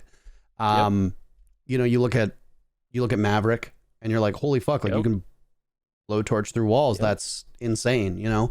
So I really like what she brings to the table. My only criticism of her is I think the thing that spreads out, like the concrete circle, looks very low res. That's literally pretty. It ain't pretty. That's the only thing that I think of, whereas it's like, this looks kind of clunky. It doesn't look finished. Maybe long term we get some skins on it. Oh yeah, I can't wait. You know what I'd love to get on it is, you know, like the South Siege Monty, that like the Monty picture that he has with like the tongue. If I saw it, I would know. I want that. I can't visualize it right now, but I'm sure I would know if I saw it. Yeah. That'd be great though. Yeah, give me skins on it, you know? Like I want that. But no, I think that she really does change things around, and I think it's a good way to kind of cut down on all the explosives that are currently in the game. I will also say that by and large, I am not a fan of operators that their gadgets necessitate explosives to get rid of them. The fewer bulletproof gadgets we have, I think the better for the game. Because like, you remember when it was like Banshees could only be like, the was Lucy nerf is great, and she's still a great operator. Yeah, I think it's funny that people just like stopped playing her without realizing that she's still very, very good. Have people? So in pro play, her pick rate has gone down a little bit, but I'm talking anecdotally from my own games. I just like don't see her. I don't see her in ranked and unranked anymore. I just don't. People should play her more. I think she's same with Wamai, by the way. I think Wamai should be played more too. I can understand Wamai a bit less in ranked, or a bit more in ranked, like not playing him. Well, I guess people just pick Jaeger. Yeah, people just pick. Someone already picked Jaeger. You know, not that often are you doing maybe a shield bunker setup. You can, but like maybe they don't go that way. Whatever the case, right? Even like with a shield with ADSs, like a lot of the time that'll already just be annoying depending on who you're going against. But Malusi, like it's literally like free information, great gun, 3-speed, run around with it. You got your impacts. It's almost like, honestly, it's almost like Legion, who's like another op that's just great to play in ranked. You know, if you're not gonna if you can't rely on like your teammates' information, playing someone like Malusi or Legion, it's great. Yeah. Great gun. Run around. You know where people are. You know where people aren't. There's a couple operators that I think fill that role. Like they're the unsexy operators, so to speak. I think Kaid is also in that boat. I think like Wamai, Kaid, Malusi. I think Goyo was there as well prior to his rework, which is the last thing that I want to talk about before we move on. I think those 4 operators were just on defense extremely valuable gadgets, but they are not, you kind of need your team to understand how to play them. I mean, Kaid is an operator where you can win around yourself just by using your Electric Claw, right? Like, I would argue that Malusi, if she plays selfishly with those Banshees and then, you know, roams as well, I think that she can make a great impact as well on her own. But I feel like with operators like Castle, with operators like Goyo, you need your team to buy in. And I just think that Wamai is like, to many people, is still like a less sexy Jaeger. So like, we're just going to run a Jaeger instead because he's like, you know, he's one of the faces of Siege, even though we actually haven't ever seen his face. And they're like, well, why would we run a Wamai when we have a Jaeger? We'll just run a Jaeger and just do other stuff. Well, it's like, okay, but last conversation is the Goyo rework. Have you had much experience? A little bit. I think I'm a fan. I think it changes where like there's some setups you had with Goyo before that you can't run now, but that's how it goes. That's fine. But there's some cool stuff you can do with him. I think there's some like bunkered setups where he can be very, very strong. I think it's not good on every site by any means, but there's some sites where I think it's very, very strong.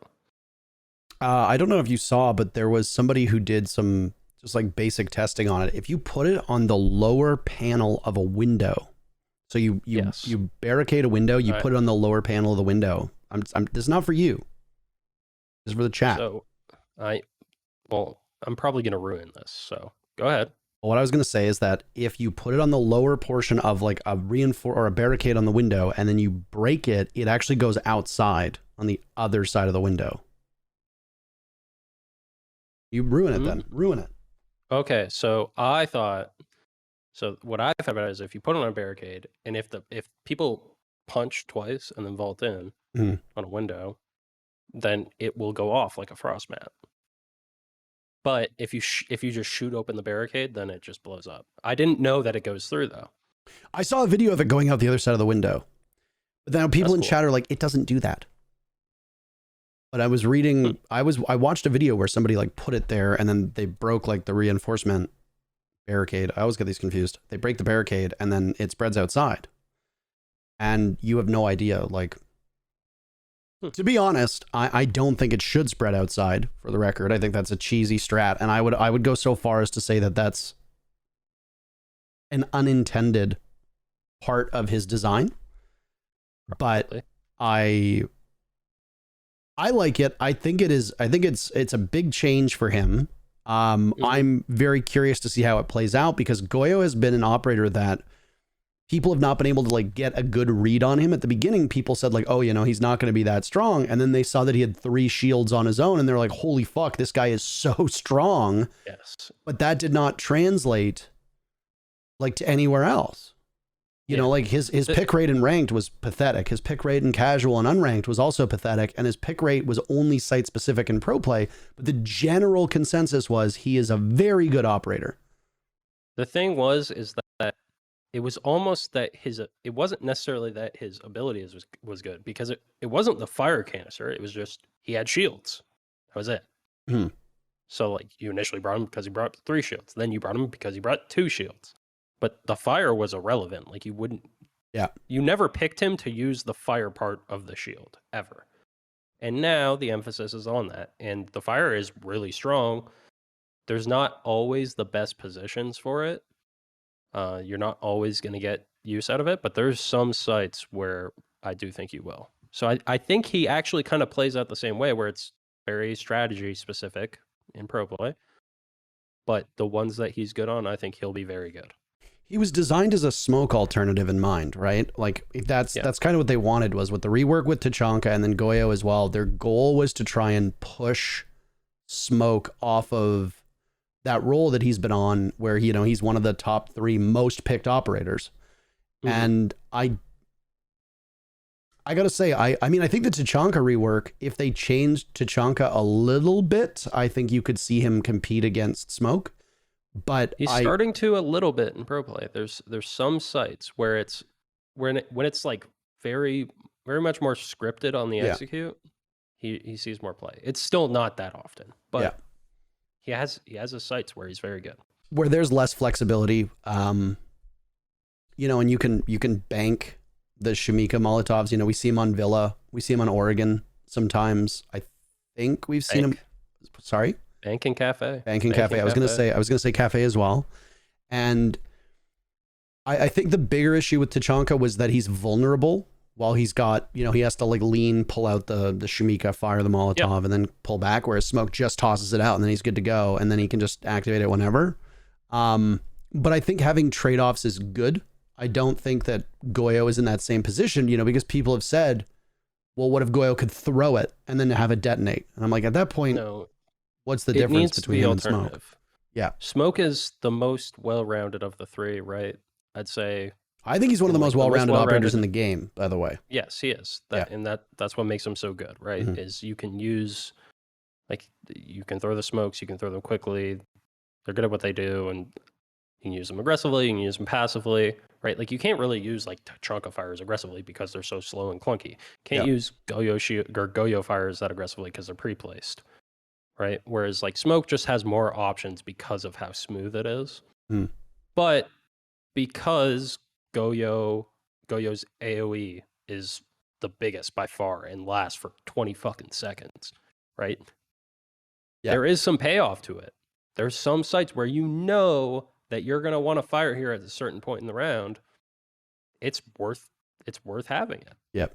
And Tachanka, it's the same thing. You know that there's a small area that somebody's going to want to plan in. Okay, we can fire this off. Yep. The one thing that I think people really struggle with as well is proper lineups. There was a game on Villa where there was a plant going off. It wasn't a default plant on AVG behind Vault. I think it was by model. And behind the map table? Yeah, behind the map table, the little model table. And somebody was playing Tachanka. I think it was actually TSM who was playing Tachanka. And they shot out a bunch of Molotovs and they missed. Like, yeah. And the one issue we have is that you can't just like go into a map and no clip and just like have 500 ammo and just keep lining them up.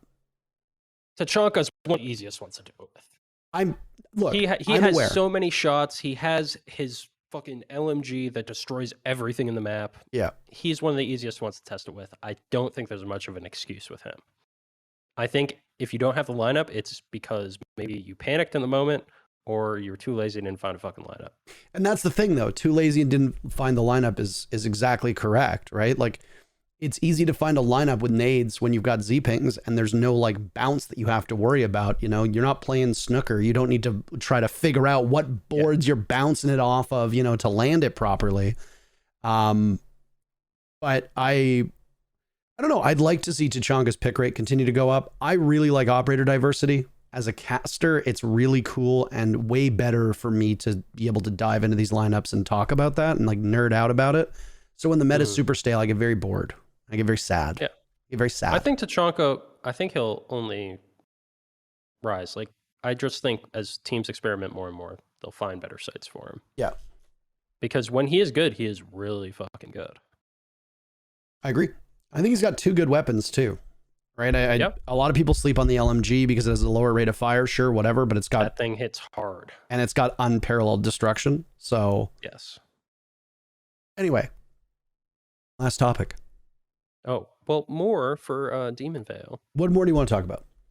Deathmatch edition. You needed to talk about this. You've been tweeting about it so much. Yeah, it's great. It's great. I love it. I've wanted it forever. I'm better at shooting people now. It's great. You need that. Yeah. I mean, there has been no way to truly just focus on mechanics and get constant repetition. It might not be the greatest deathmatch playlist that I've ever played. Okay? I've definitely played some better ones on CS. But you respawn, you get to shoot people. I've enjoyed it. I actually did not. I didn't think I was going to enjoy it that much. I played it the other day and I was hooked. I played it for like a couple hours. I was like, all right, I like this. Yeah. I really do like it. Yeah. I mean, it's not perfect by any means. I don't think the maps are designed for it whatsoever because the maps aren't great for it. Some of the maps are just downright unenjoyable. Yeah. I definitely think there's ways it could be better, but I do understand that they want a balance of like it feeling like a casual game mode, not entirely like a mechanical warm-up game mode. Like they're trying to find a balance. So beggars can't be choosers. I'm okay with it. I'm just fucking glad that something exists for it because it was so like to actually practice engagements with a player in Siege was fucking like it's impossible. Yeah. It really is. Like you can't queue up casual or ranked to practice engagements. Like you get one every 4 minutes maybe. Like, you know? Not that's an exaggeration, right? You're killing people. You'll get some more, but like it's definitely it's not very good in comparison. Right now you can get fucking like 30 plus engagements in 5 minutes. Yep. As opposed to 10 in 20 minutes. The one thing that I really like about it is it teaches you how to take multiple engagements at one time. Yeah. You know, like I played Villa. I think I played Villa for 2 of them, and I think I played Theme for 1 of them. Villa stinks because everybody just impacts all the walls, and it's like next thing you know, they're like giant fucking open rooms, which is fine. But there were times where it's like I'd come up the stairs and I'd be looking at 90, and I'd take a fight on 90, then immediately have to pivot over to like, you know, Aviator, and then take another fight right there. And that's just the kind of thing like T-Hunt doesn't teach you. No. And you only really get that knowledge by playing against real opponents, and TDM does that. And like you said, you get so many engagements like per minute Whereas like in regular Rainbow, it's like at best, you're going to get 5 engagements, you know, like in 10, 30 seconds, then you have to wait another like 3 minutes. So Yep.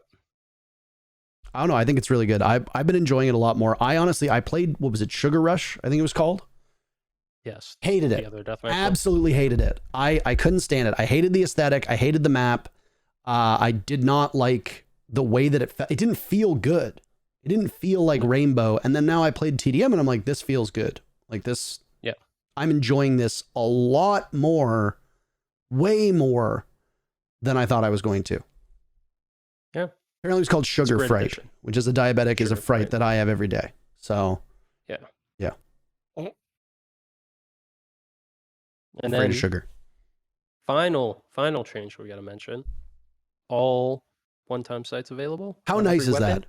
Great. How nice is that? I fucking love it. Incredible. Hollow B on everything for me. I know there's a lot of people that are a fan of Red Dot B, the Russian Red Dot. Mhm. Hollow B, I can't get away from it. I love it. It's so nice. It's The so Russian nice Reflex is my favorite site in the game. Fair enough. Kind of weird, but it's okay. Little green, No, I know. little green line. So my thing is like, I thought I liked the site, but then I realized that I actually just like those Russian guns. True. That's what I realized. I approached it and I said this, I've said this on Twitter, I've talked about this on stream before. It never made sense to me where they're like, yeah, you get the regular hollow, but then you get the Cybertruck hollow. Yes. Why? That is nonsensical. It's just fucked up. Yeah, like let everybody have it and let it be preference. The problem is that I fear that we will get into a point where they are again like min-maxing the sites. Like look at because everyone's going to be running, Hollow B, for example, maybe, or whatever it is. And then like, well, this gun's too strong now. Let's take that one away from it. I hope not. I think you just need to, I think you just need to like try to balance the sights as they did with, what was it? It was the Russian Reflex, wasn't it? The old Russian Reflex was amazing because it was like super zoomed out and all you have is like the little curl casing and that's it. And then they realized like so many people were running it because it was just objectively better. It covered like next to none of the screen. And they said, okay, shit, this, why would you run one of the like bigger, chunkier, clunkier housings when this one is so clean? And everybody's been saying, oh, we need like, the Coyote Red Dot from Battlefield because it's just like, it's like a little thing. It doesn't cover. I don't know my Battlefield. You gotta learn. But then they turn around, they're like, well, optics are not supposed to be for balancing. Yeah. Then they're like, but we need to balance the Russian Reflex. And you're like, curious. Well, I mean, you can't really say that because they've been taking the fucking magnification away nonstop, and that is, I mean, I don't know if it's the right way to balance, but it's been effective, I would say. Yeah, because people losing 1.5s on defense, that's a hit. Yep. The 1.5, that's a high value attachment. I understand that people enjoy it, but going back and like rewatching old clips of people having like MP7s and ACOGs or like Jaeger ACOG, and I just watch it and I'm like, this was so broken. Absurd. Yeah, this is so broken. Why did we let this persist this long? Yes. People were spawn peeking across the map with Bandit, just one tapping you with an MP7. Yeah. Now, if someone did that, you'd be like, holy shit, this guy's crazy. Yeah. Or you have like, oh, you just want to be dumb, dock, punch the 2 lower portions of a barricade, overheal, run out. ACOG MP5, they're dead. And it's just like, okay, this was not fun. 1.5 MP5. Yep. There's nothing to laugh at. That's good. Yeah. I'm just saying the olden days. The olden days of when we used to have those ACOGs was insane. I know, they were absurd. Yeah, way too strong. Great change, great quality of life change. And it is a direct buff to a number of guns as well. Adding a variety in the optics on a number of operators, on a number of guns, I feel is a direct buff. So I hope they don't fuck with it too much because I like it. I like it a lot. I like my variety. I agree. What is the name of the site that Kali uses and Clash Reflex uses? C. That thing is nasty as well. I know you don't like it. I don't care. I'm not a world champion. I just slum it in gold, man. It's Hollow B. Hollow B for me. All right. But Russian Red Dot, which is Red Dot B, I believe. It's got some hidden superpowers. 100%. It makes bad guns good. Okay. I believe you. Yeah. Last It topic. looks ugly, though. I'm not a fan, but... Last topic for Demon Vale. Want to move on? Yeah. We don't have a ton of time, so we're going to have to run through NAL pretty quickly. We have like 15-ish minutes. I want us to hold as close to as possible this proper timeline. Yeah. So 15 minutes, NAL. Obviously some huge changes. Let's start with the biggest one, XSET's roster, because they are a brand new team. A disappointing performance previously. Your old compatriot did not have the greatest of luck. Mm-hmm. Now they have a new team. What do you think of it? I think it is a solid roster. Okay. I think Bodega is a clown, but I think they'll be a solid team. I don't think they'll be, like world beaters. I think they're missing something for that, but I do think they'll be a solid team. I think they have some very talented players on the team, and I think they'll figure things out to where they'll play well as a team and, kind of figure out their chemistry and whatnot, but I do think they'll be a bit limited in terms of not having, maybe like a main voice of the team. But maybe they do, because I don't know the players really well or anything. But maybe there's a hidden voice in that team that I don't know about. Maybe someone steps up. Could be. I do think they're all very good players, though, and I do think there's a lot of potential. What do you think of But I Bodega? think someone's going to have to... What do you think of Bodega? I already said. I think he's a clown. What do you think of Bodega? He's a clown. You gotta expand. He's just ridiculous, man. There's not much to say. I mean, I will say, he used to coach MIBR. I've always been a huge fan of how MIBR plays. I think they're a great team. I still think they're a great team. You never know how much or how little a coach does when they're involved. I take it that he probably did a decent amount, though, because they were a good team, and he was with them for quite a while, I would take. So, and I mean, I think I've scrimmed XSET a couple times, and they've noticeably improved in the 2 times I've scrimmed them. Okay. Even. So, I think maybe he has some effect. Maybe that's players. I don't know. Scrim days are not match days. Yeah, that's also true. So, who knows? But I do think Bodega is a bit ridiculous on Twitter sometimes. But I'm sure he is playing into it as well. So who the fuck knows? But I don't know. I like enjoying some of the laughs that come from his antics. Yeah, I like what he brings. Twitter is oftentimes very boring. It's the same kind of deal with like Super. I like what Super brings to Twitter an awful lot. I miss Easily because I thought he brought some good stuff as well. But I think that we need a true villain-esque team, because the Sonics were like the villain team in North America, right? But now that they're like winners and people have kind of embraced them and started liking Grixer and started liking Kanzan and Rexen and Yeti, and even Super is starting to win people over. Like, the thing is none of the players on Exit are villains. It's just Bodega. I know. Well, I know. But yeah. How can you look at Sweet Baby Kino and call him a villain? That guy is just like, he's like a human plushie, just the nicest man. That dude's not a villain. No. Next roster that saw a lot of upheaval was Beast Coast. Your favorite Boyardi is on it. I mean, Slash is on it. I like Slash. I like Slash a lot. I don't know. I think Don't hold your tongue. I think Yardy's a moron. Not Yardy. I'm talking about Beast Coast. I don't care what you think of Yardy. What do you think Well, about yeah, Beast but they Coast? picked up Yardi, and Yardi is very outspoken and will probably be a major voice in that team, and Yardi is a fucking moron. So, You're really not yeah. holding back on this one. I mean, it's no secret that I think he's a fucking moron. I've expressed it on Twitter sometimes. I think one time he was talking about, like, I don't know, some team was playing like idiots or something. He's like, this is proof that playing like idiots is the next meta, like, basically. He didn't exactly say that, but he's like, this is proof that there's an unexplored playstyle. And then obviously he explored that playstyle and has been consistently fucking removed from Pro League. Like, I don't know, man. He was not statistically the problem on XSET, though. He was not.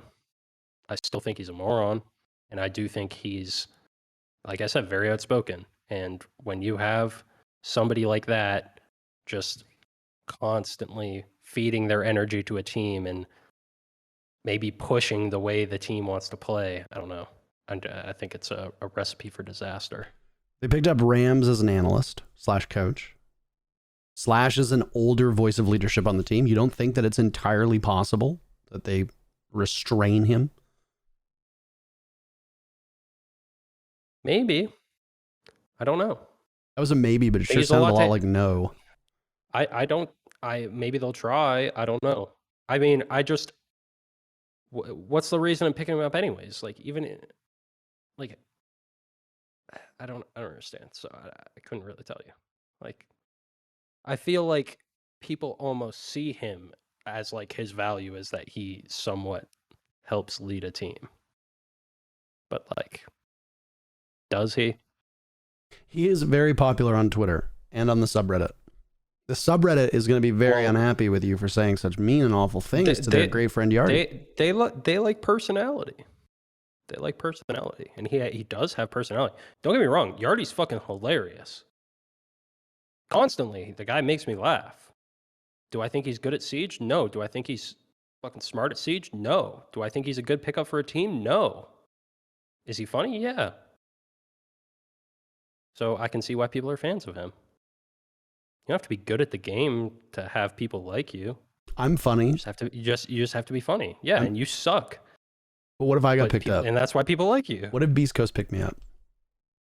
Would you say that? Would you say the probably same things to me? Terrible decision. I'd say that's a terrible decision.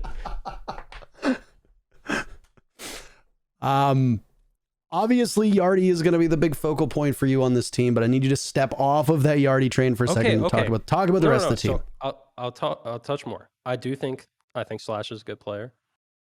I'm happy to see him back in Pro League.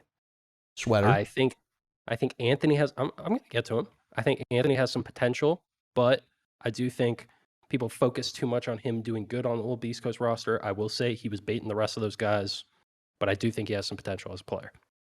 Someone's got to bait, though. Someone does have to bait. That's how it goes. Anyways, Sweater, I think, has insane potential mechanically. I also think Sweater is a fucking moron. And he is young and is going to be influenced by fucking chief moron Yardi. And I don't think that's a good idea. Like, you bring in, like, a kid with, like, as much potential as Sweater, and you're like, here, let Yardi show you the path. Let's have Yardi tell you how to play. That's not a fucking good idea. I'm sorry, but, like, if I had to pick one player, no, like, yeah. And for the record, I think Sweater has a lot of potential. That kid is mechanically gifted. But if you've seen how that, like, you know him, you know how he acts. Yeah, Sweater's a moron. Around people that are not going to fucking correct him and put him on the right path, it's not going to be good. And Yardi is not going to do that. Yardi's not going to be, like, correcting Sweater and making sure Sweater's disciplined and on point. He's going to be like, yeah, Sweater, go peek this moron. Go fry this idiot. Anyways. What about Surf? Surf is the one that gets talked about the least. Surf? Biggest question mark on the team. from playing against him, I also think he has potential. I don't know anything about him personally. Same as Anthony. Like, I don't know them personality wise. I know Slash personality wise. I know Sweater a bit. I know Yardy a bit. Personality wise, I do not know Surf or Anthony whatsoever. I do think both have potential as players, though. I've played against them. They seem pretty decent as players. So the team does have potential, but is Slash going to completely take over the team and not let Yardy influence them? I don't know. I just don't see Yardy having a positive influence on the team long term. Okay. Mirage. Interesting circumstances there. Lost basically their whole team. Who's left? Benji's left. Tommy's left. They've got Marm. We love Marm. Marm? They picked Razor? up Melted and they picked up Razor. Yes. Is this a relegation squad?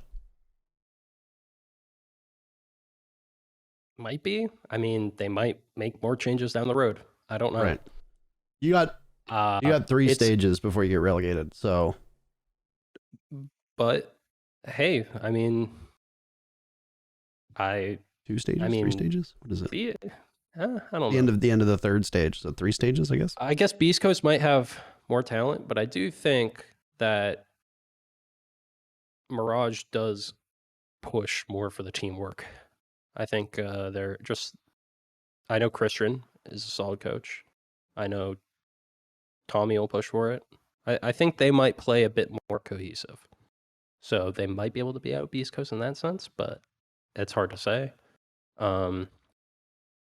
They have maybe a more well-rounded roster in terms of support, but it's very hard to predict. I think them and Beast Coast obviously look like the weakest rosters, but both are hard to predict kind of how that would pan out. And like I said, there's more time for more changes to happen, and I would not be surprised if more changes happen because that's how NAL goes. Well, there was you talked to Marm on the Pengu podcast last week. Yes. But from her own comments, the team has not had a lot of time to gel, and it honestly seems like they got caught flat-footed with Dream leaving the roster and had to scramble to make changes. And honestly, like they could have done worse for how quickly they were able to put that team together. I will say that much. You know, they definitely could have done worse. But my issue with them is that I will agree with you. They are a more well-rounded roster. But who's your lead entry? Who's your main fragger? Like Benji has proven to be quite inconsistent. Razor. Right. But Razor was on a bad team. But is Razor the guy? Look at all of the entries on every single team in the NAL. Where does Razor stack up there, right? And with Benji's inconsistencies, I worry. Yeah. I mean, you compare it to the same as like a team like Beast Coast, though.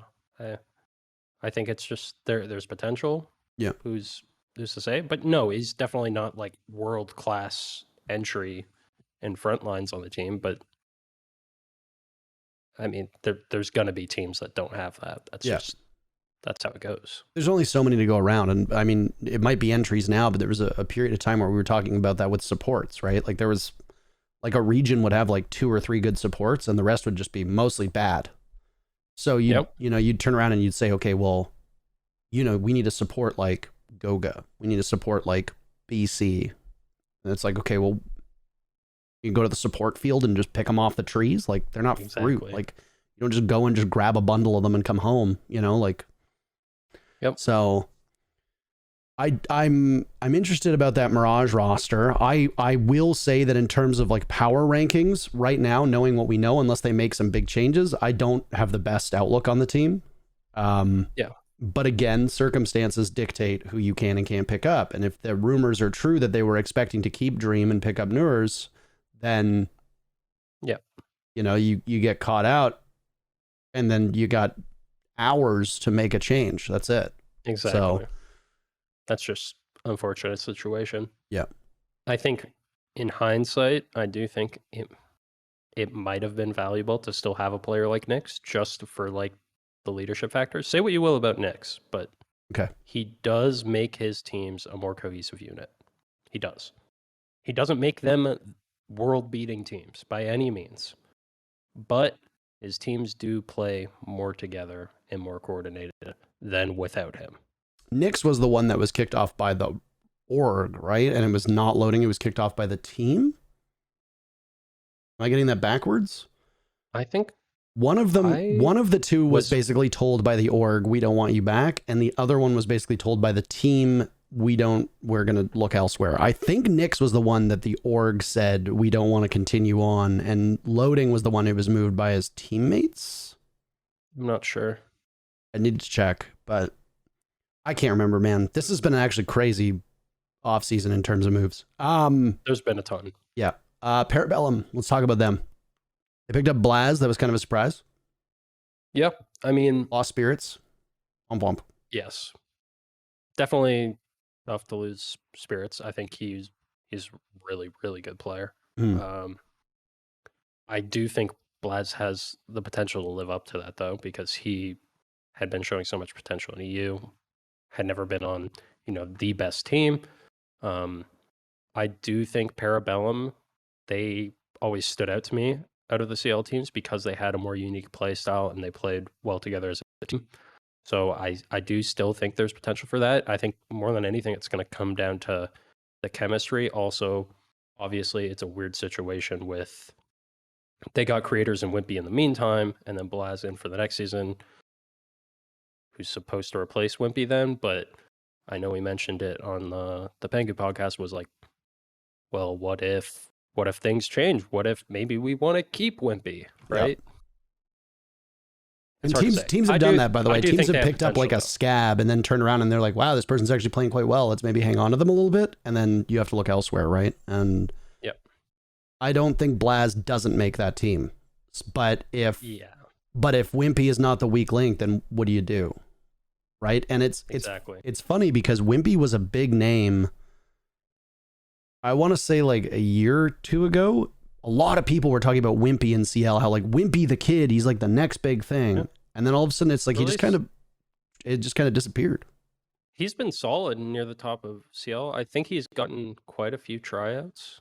And I think maybe it just didn't click or like maybe a slightly better option, but I think he's always been kind of in contention for a spot. And just like narrowly missing out. So yeah, hey, maybe this is his time to prove it. But yeah, I've always thought he was pretty decent player. So yeah. Okay, last thing I want to talk about. I think PB has potential. I've always thought they played well as a team and that they have a unique style, which is something that is unusual for a team coming into Pro League usually. Eska's a very good player too. I rate Eska very high.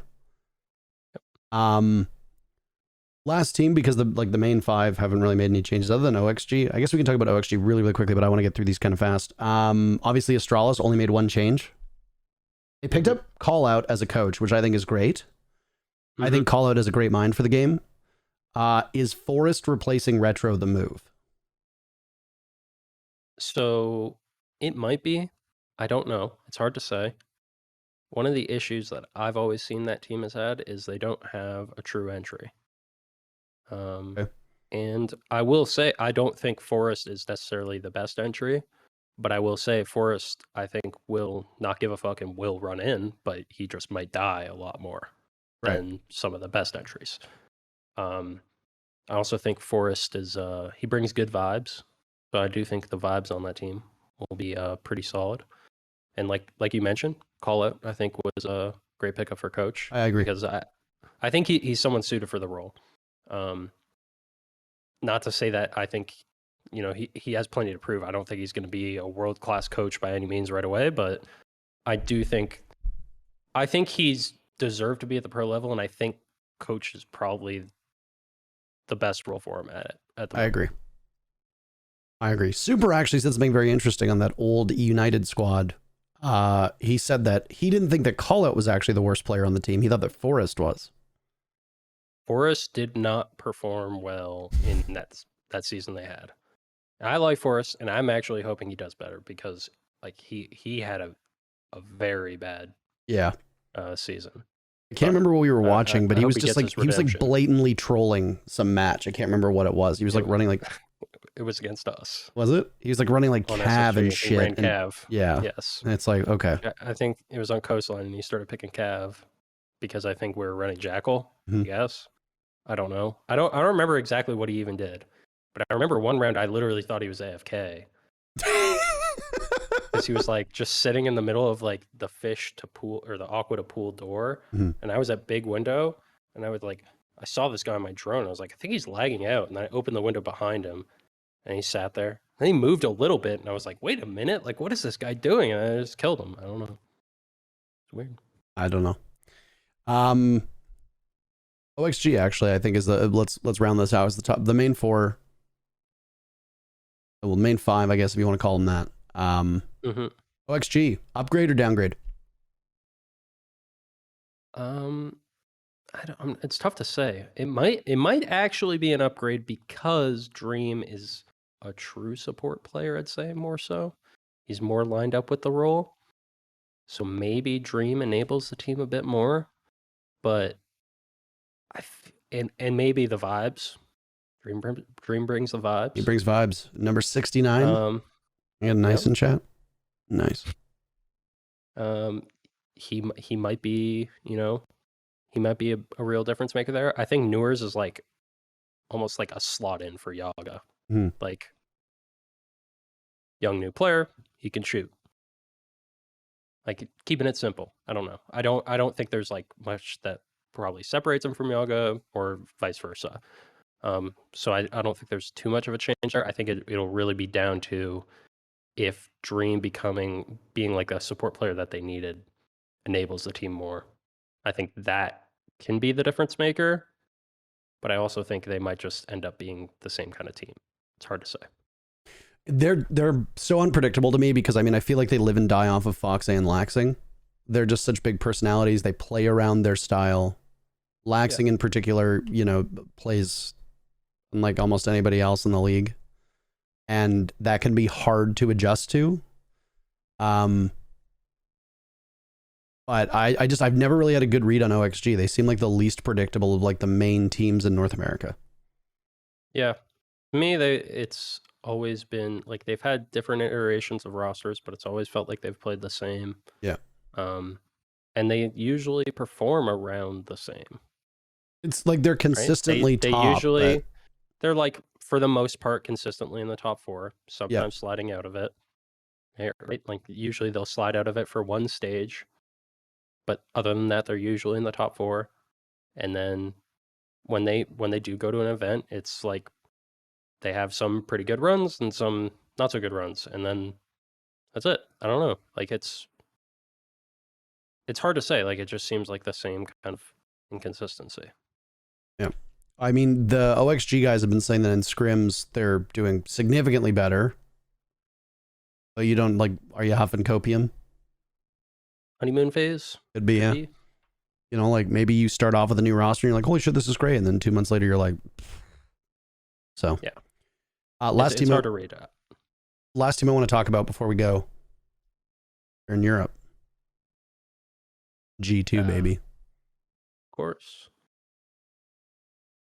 I think Prano, Doki, Ali Mao. I said on the Pengu podcast the other week, I think it's the most potential that roster has had since the Penta G2 core. Mm-hmm. I think it's the most promising a roster has looked for them, the most well-rounded. I do still think there might be some missing pieces or like too much of one kind of thing. Because, like players like Citizen, Alamau, and even Virtue, I feel like their playstyles clash a bit. Even Doki could get tossed in there. I do think Prano is probably a great pickup because he'll IGL and he'll also play the hard support roles. And he'll be locked into that. Yeah, and he's good at it. He's very good at it. I do think that's great for them. I do think Alamau will be able to play the flex role. It's just he might need to play it a bit different than he has on Team 1, for example, because you have a player like Citizen. Doki is Right. first entry, Citizen is second entry, Alimao is flex, Vert is flex support, and Prano support. That's what I saw them post about Yep. in their roles online. Yep. So I don't know. We'll see. I do think it's the most promising their roster has looked in a long while, though. I agree with you on that. I really, really do. I mean, you've picked up. I hate to say this for the Na'Vi guys, but you picked up the only bright spot for your entire Na'Vi team for the last like 4 months, which is Doki. I'm a big saves fan. I don't know. I like saves too, man, but I mean, he was not. I don't think he felt at ease at that team, and I mean, they ditched him. Yeah, I don't know. I'm not sure what the case, but I was always a big saves fan. Na'Vi has had a history of really perplexing roster moves. You know, like, I mean, you let Citizen go, but to be fair, like G2 came calling and had probably a lot of money for him. Mm-hmm. Yeah, I mean, orgs are going to say like, yeah, go. We'll take the money. Yep. Getting rid of Nello. That was a head scratcher. Yeah, that was a tough one for me because I actually thought Nello did a lot for that team. I thought Nello, and I mean, look at what he did for Eminem. Player. And he is like the heart and soul of Eminem. Yeah. You know, and those, you talk to any of the players on the team and they extol the virtues of Nello on the squad. And then obviously like Kendrew was, as far as I'm aware, Kendrew was like attitude issues, but again, like Kendrew was a superstar for that team and was such an integral like component of Na'Vi. And then it's like, so you get rid of Nello, you've already lost Citizen, you then get rid of Kendrew, you pick up this new squad. Okay, fine. You get rid of saves and then you swap Doki for Kayak. And it's just like, I look at all these history of moves for Na'Vi and I'm like, what? Like, I don't understand like why they keep making these moves. I really don't get it. Obviously that consistent upheaval on the team isn't good for consistency, but I don't know. Na'Vi, I'm puzzled because they act like a team that is okay being like middle of the pack as long as they make money like selling players. And they're better than that, so I don't get why they keep doing that anyway.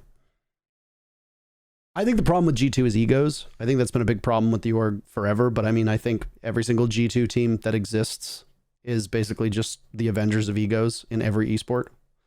They love their big personalities. They love content. Yep. And you know what? That's fine. I think as long as you can keep the egos in check, that's okay. I think there will be some issues with Virtue on that role. Virtue has slowly grown into the role of like flex support, but can he make the full transition to help Prano while letting the rest of the team function the way that they're used to functioning? I don't know. Yeah. So it's hard to call, but I do think it has a lot of potential. Yeah. I think, but yeah, it can just be like some of the play styles clashing, egos clashing, stuff like that. Those rosters are hard to call. I do think they will be good though. They will compete. It's more of a question of like, you know, when times get tough, how will they handle it, right? Because times will always get tough. Every team goes through some shit.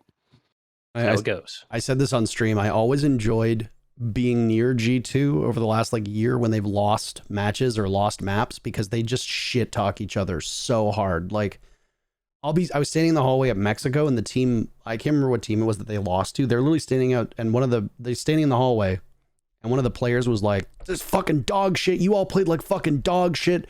Why am I surrounded by dog shit teammates? We have to be better, blah, blah." And just like two of the like G2 players were really just like sitting there like heads down, like, Jesus Christ. and I was just standing there. Fucking embarrassing performance. Like, okay. Fabian was the same way, to be fair. But to a lesser extent, maybe. Who knows?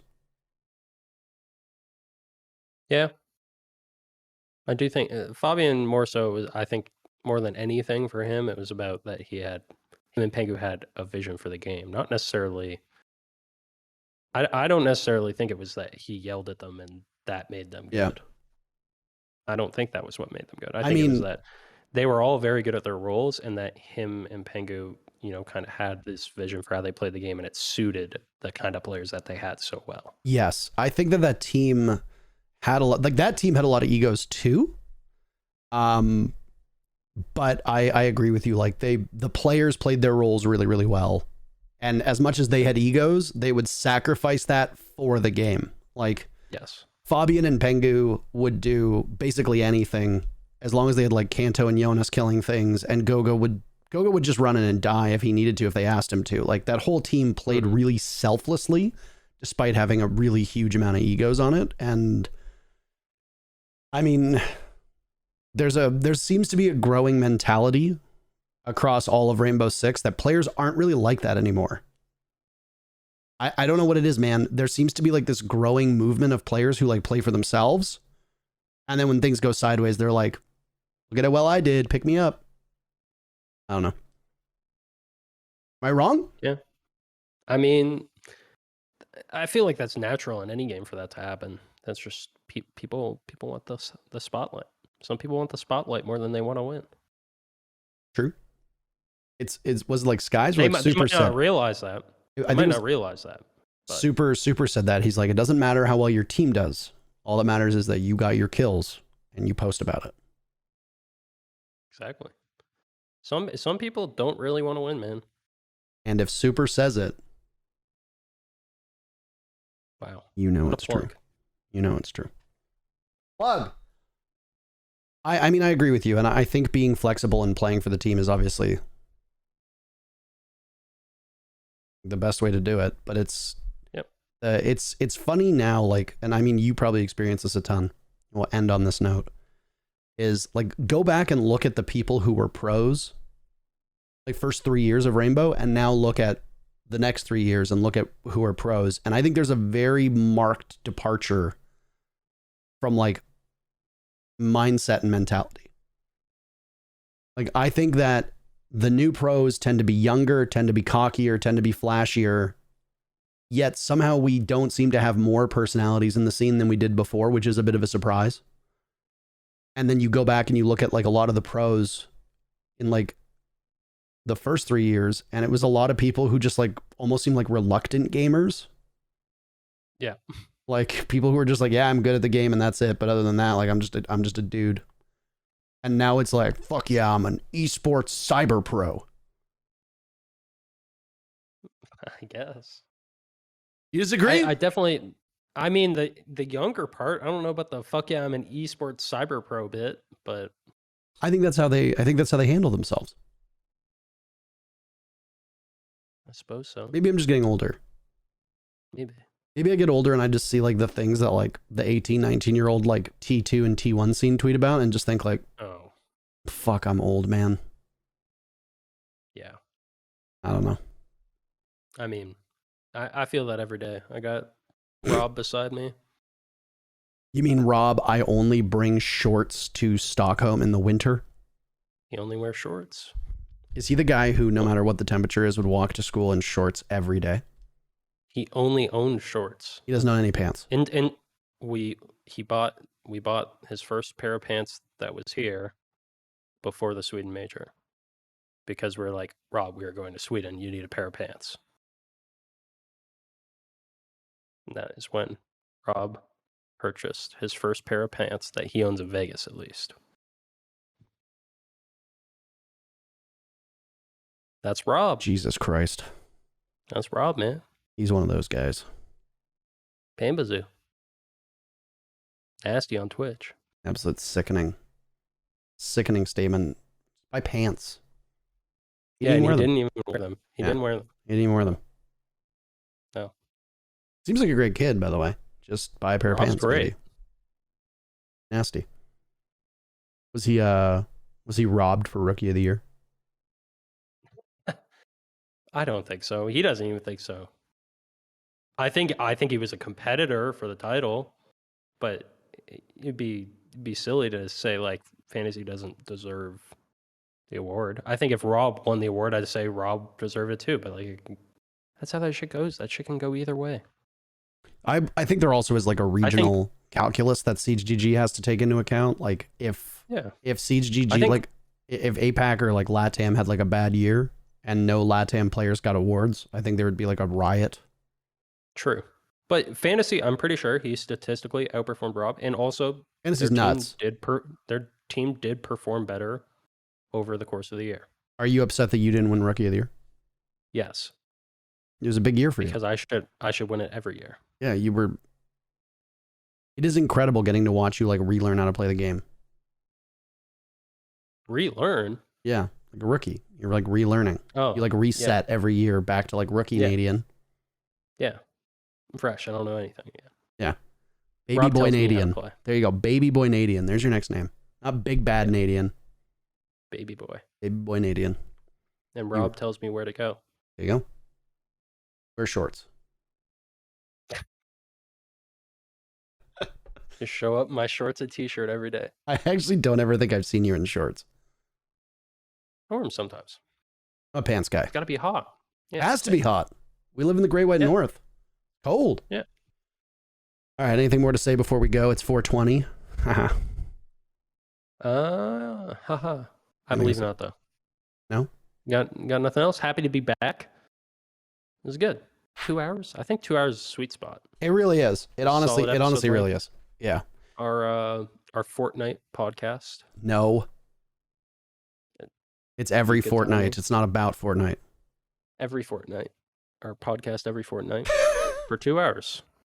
Barring global tragedy, we will be back April 2nd, which is next Saturday, same time, 11 a.m. You can't even joke about that. Like that shit. I meant like the plan. That could like be in the cards. I know it's like we can't like joke about that because there's obviously like actual like human stuff going on. I meant as in like if the Earth got hit like with a meteor. Okay. That also could be in the cards. I hope not. I would like to not get hit by a meteor. We need another episode because otherwise this whole every fortnight thing wouldn't be a thing if we don't get our next episode in. Could you imagine if we bring it back, episode 26, we come back and we're like, yeah, we're going to do it again. Then we just never did a show again. That'd be fucked up. It'd be hilarious. We're not going to do that. We're not. We'll be back. We'll be back next Saturday. Same time as always, 11 a.m. if you live not on next Saturday. Sorry, two Saturdays from now. Saturday. In a fortnight. In a fortnight. We'll be back in a fortnight. Same time, if you live on the west coast of the US of A or Canada, it is 11 a.m. Pacific. It's 2 p.m. if you live on the east coast. If you're all the way over in Europe, I completely forgot about time zones, by the way. I actually have no idea. Is it 5 or 6 hours that they're ahead right now? Is it 9:22 or is it 10:22 in Central European time? Central European should be 6. It's 5 right now because we just did daylight savings. Oh. Yeah. When do they do it? Because then doesn't it switch? They go back to 6. I think their daylight savings time is in like a week or 2. Okay. Yeah, daylight savings time is stupid, by the way, and we should get rid of it. Ridiculous. No. So, or it says they said their clock switched last weekend. I don't know. I don't know what time it is. Who knows? Who knows? We'll be back at the same time. What time did you watch this? That's when we'll be back. Yeah. Solved. When you tuned in. All the shows. Unless you get hit with daylight savings. Unless you get hit by daylight savings or a meteor, because we don't know. Things happen. Everything will be uploaded to the podcasts, Spotify, Apple, and on YouTube within 24 hours or so. The goal is to have it up for Monday morning. So if you have to go on your Monday morning commute or anything like that, well, guess what? You've got us for 2 hours. That's some nice company. If you want to subscribe, obviously on Spotify or Apple, if you're watching live right now, please do so. On YouTube, just type in 6 on 6 podcast. If you are watching this back on YouTube, like and subscribe. Post something down below. What's a comment? What's your favorite part of Demon Vale? Let's see how many of you make it to the very end. What is your favorite addition to Demon Vale? We're going to try to have the X-Empire boys on next week in a fortnight when we return on April 2nd. Until then, thank you so much for watching. It's nice to be back. We'll see you again in 2 weeks.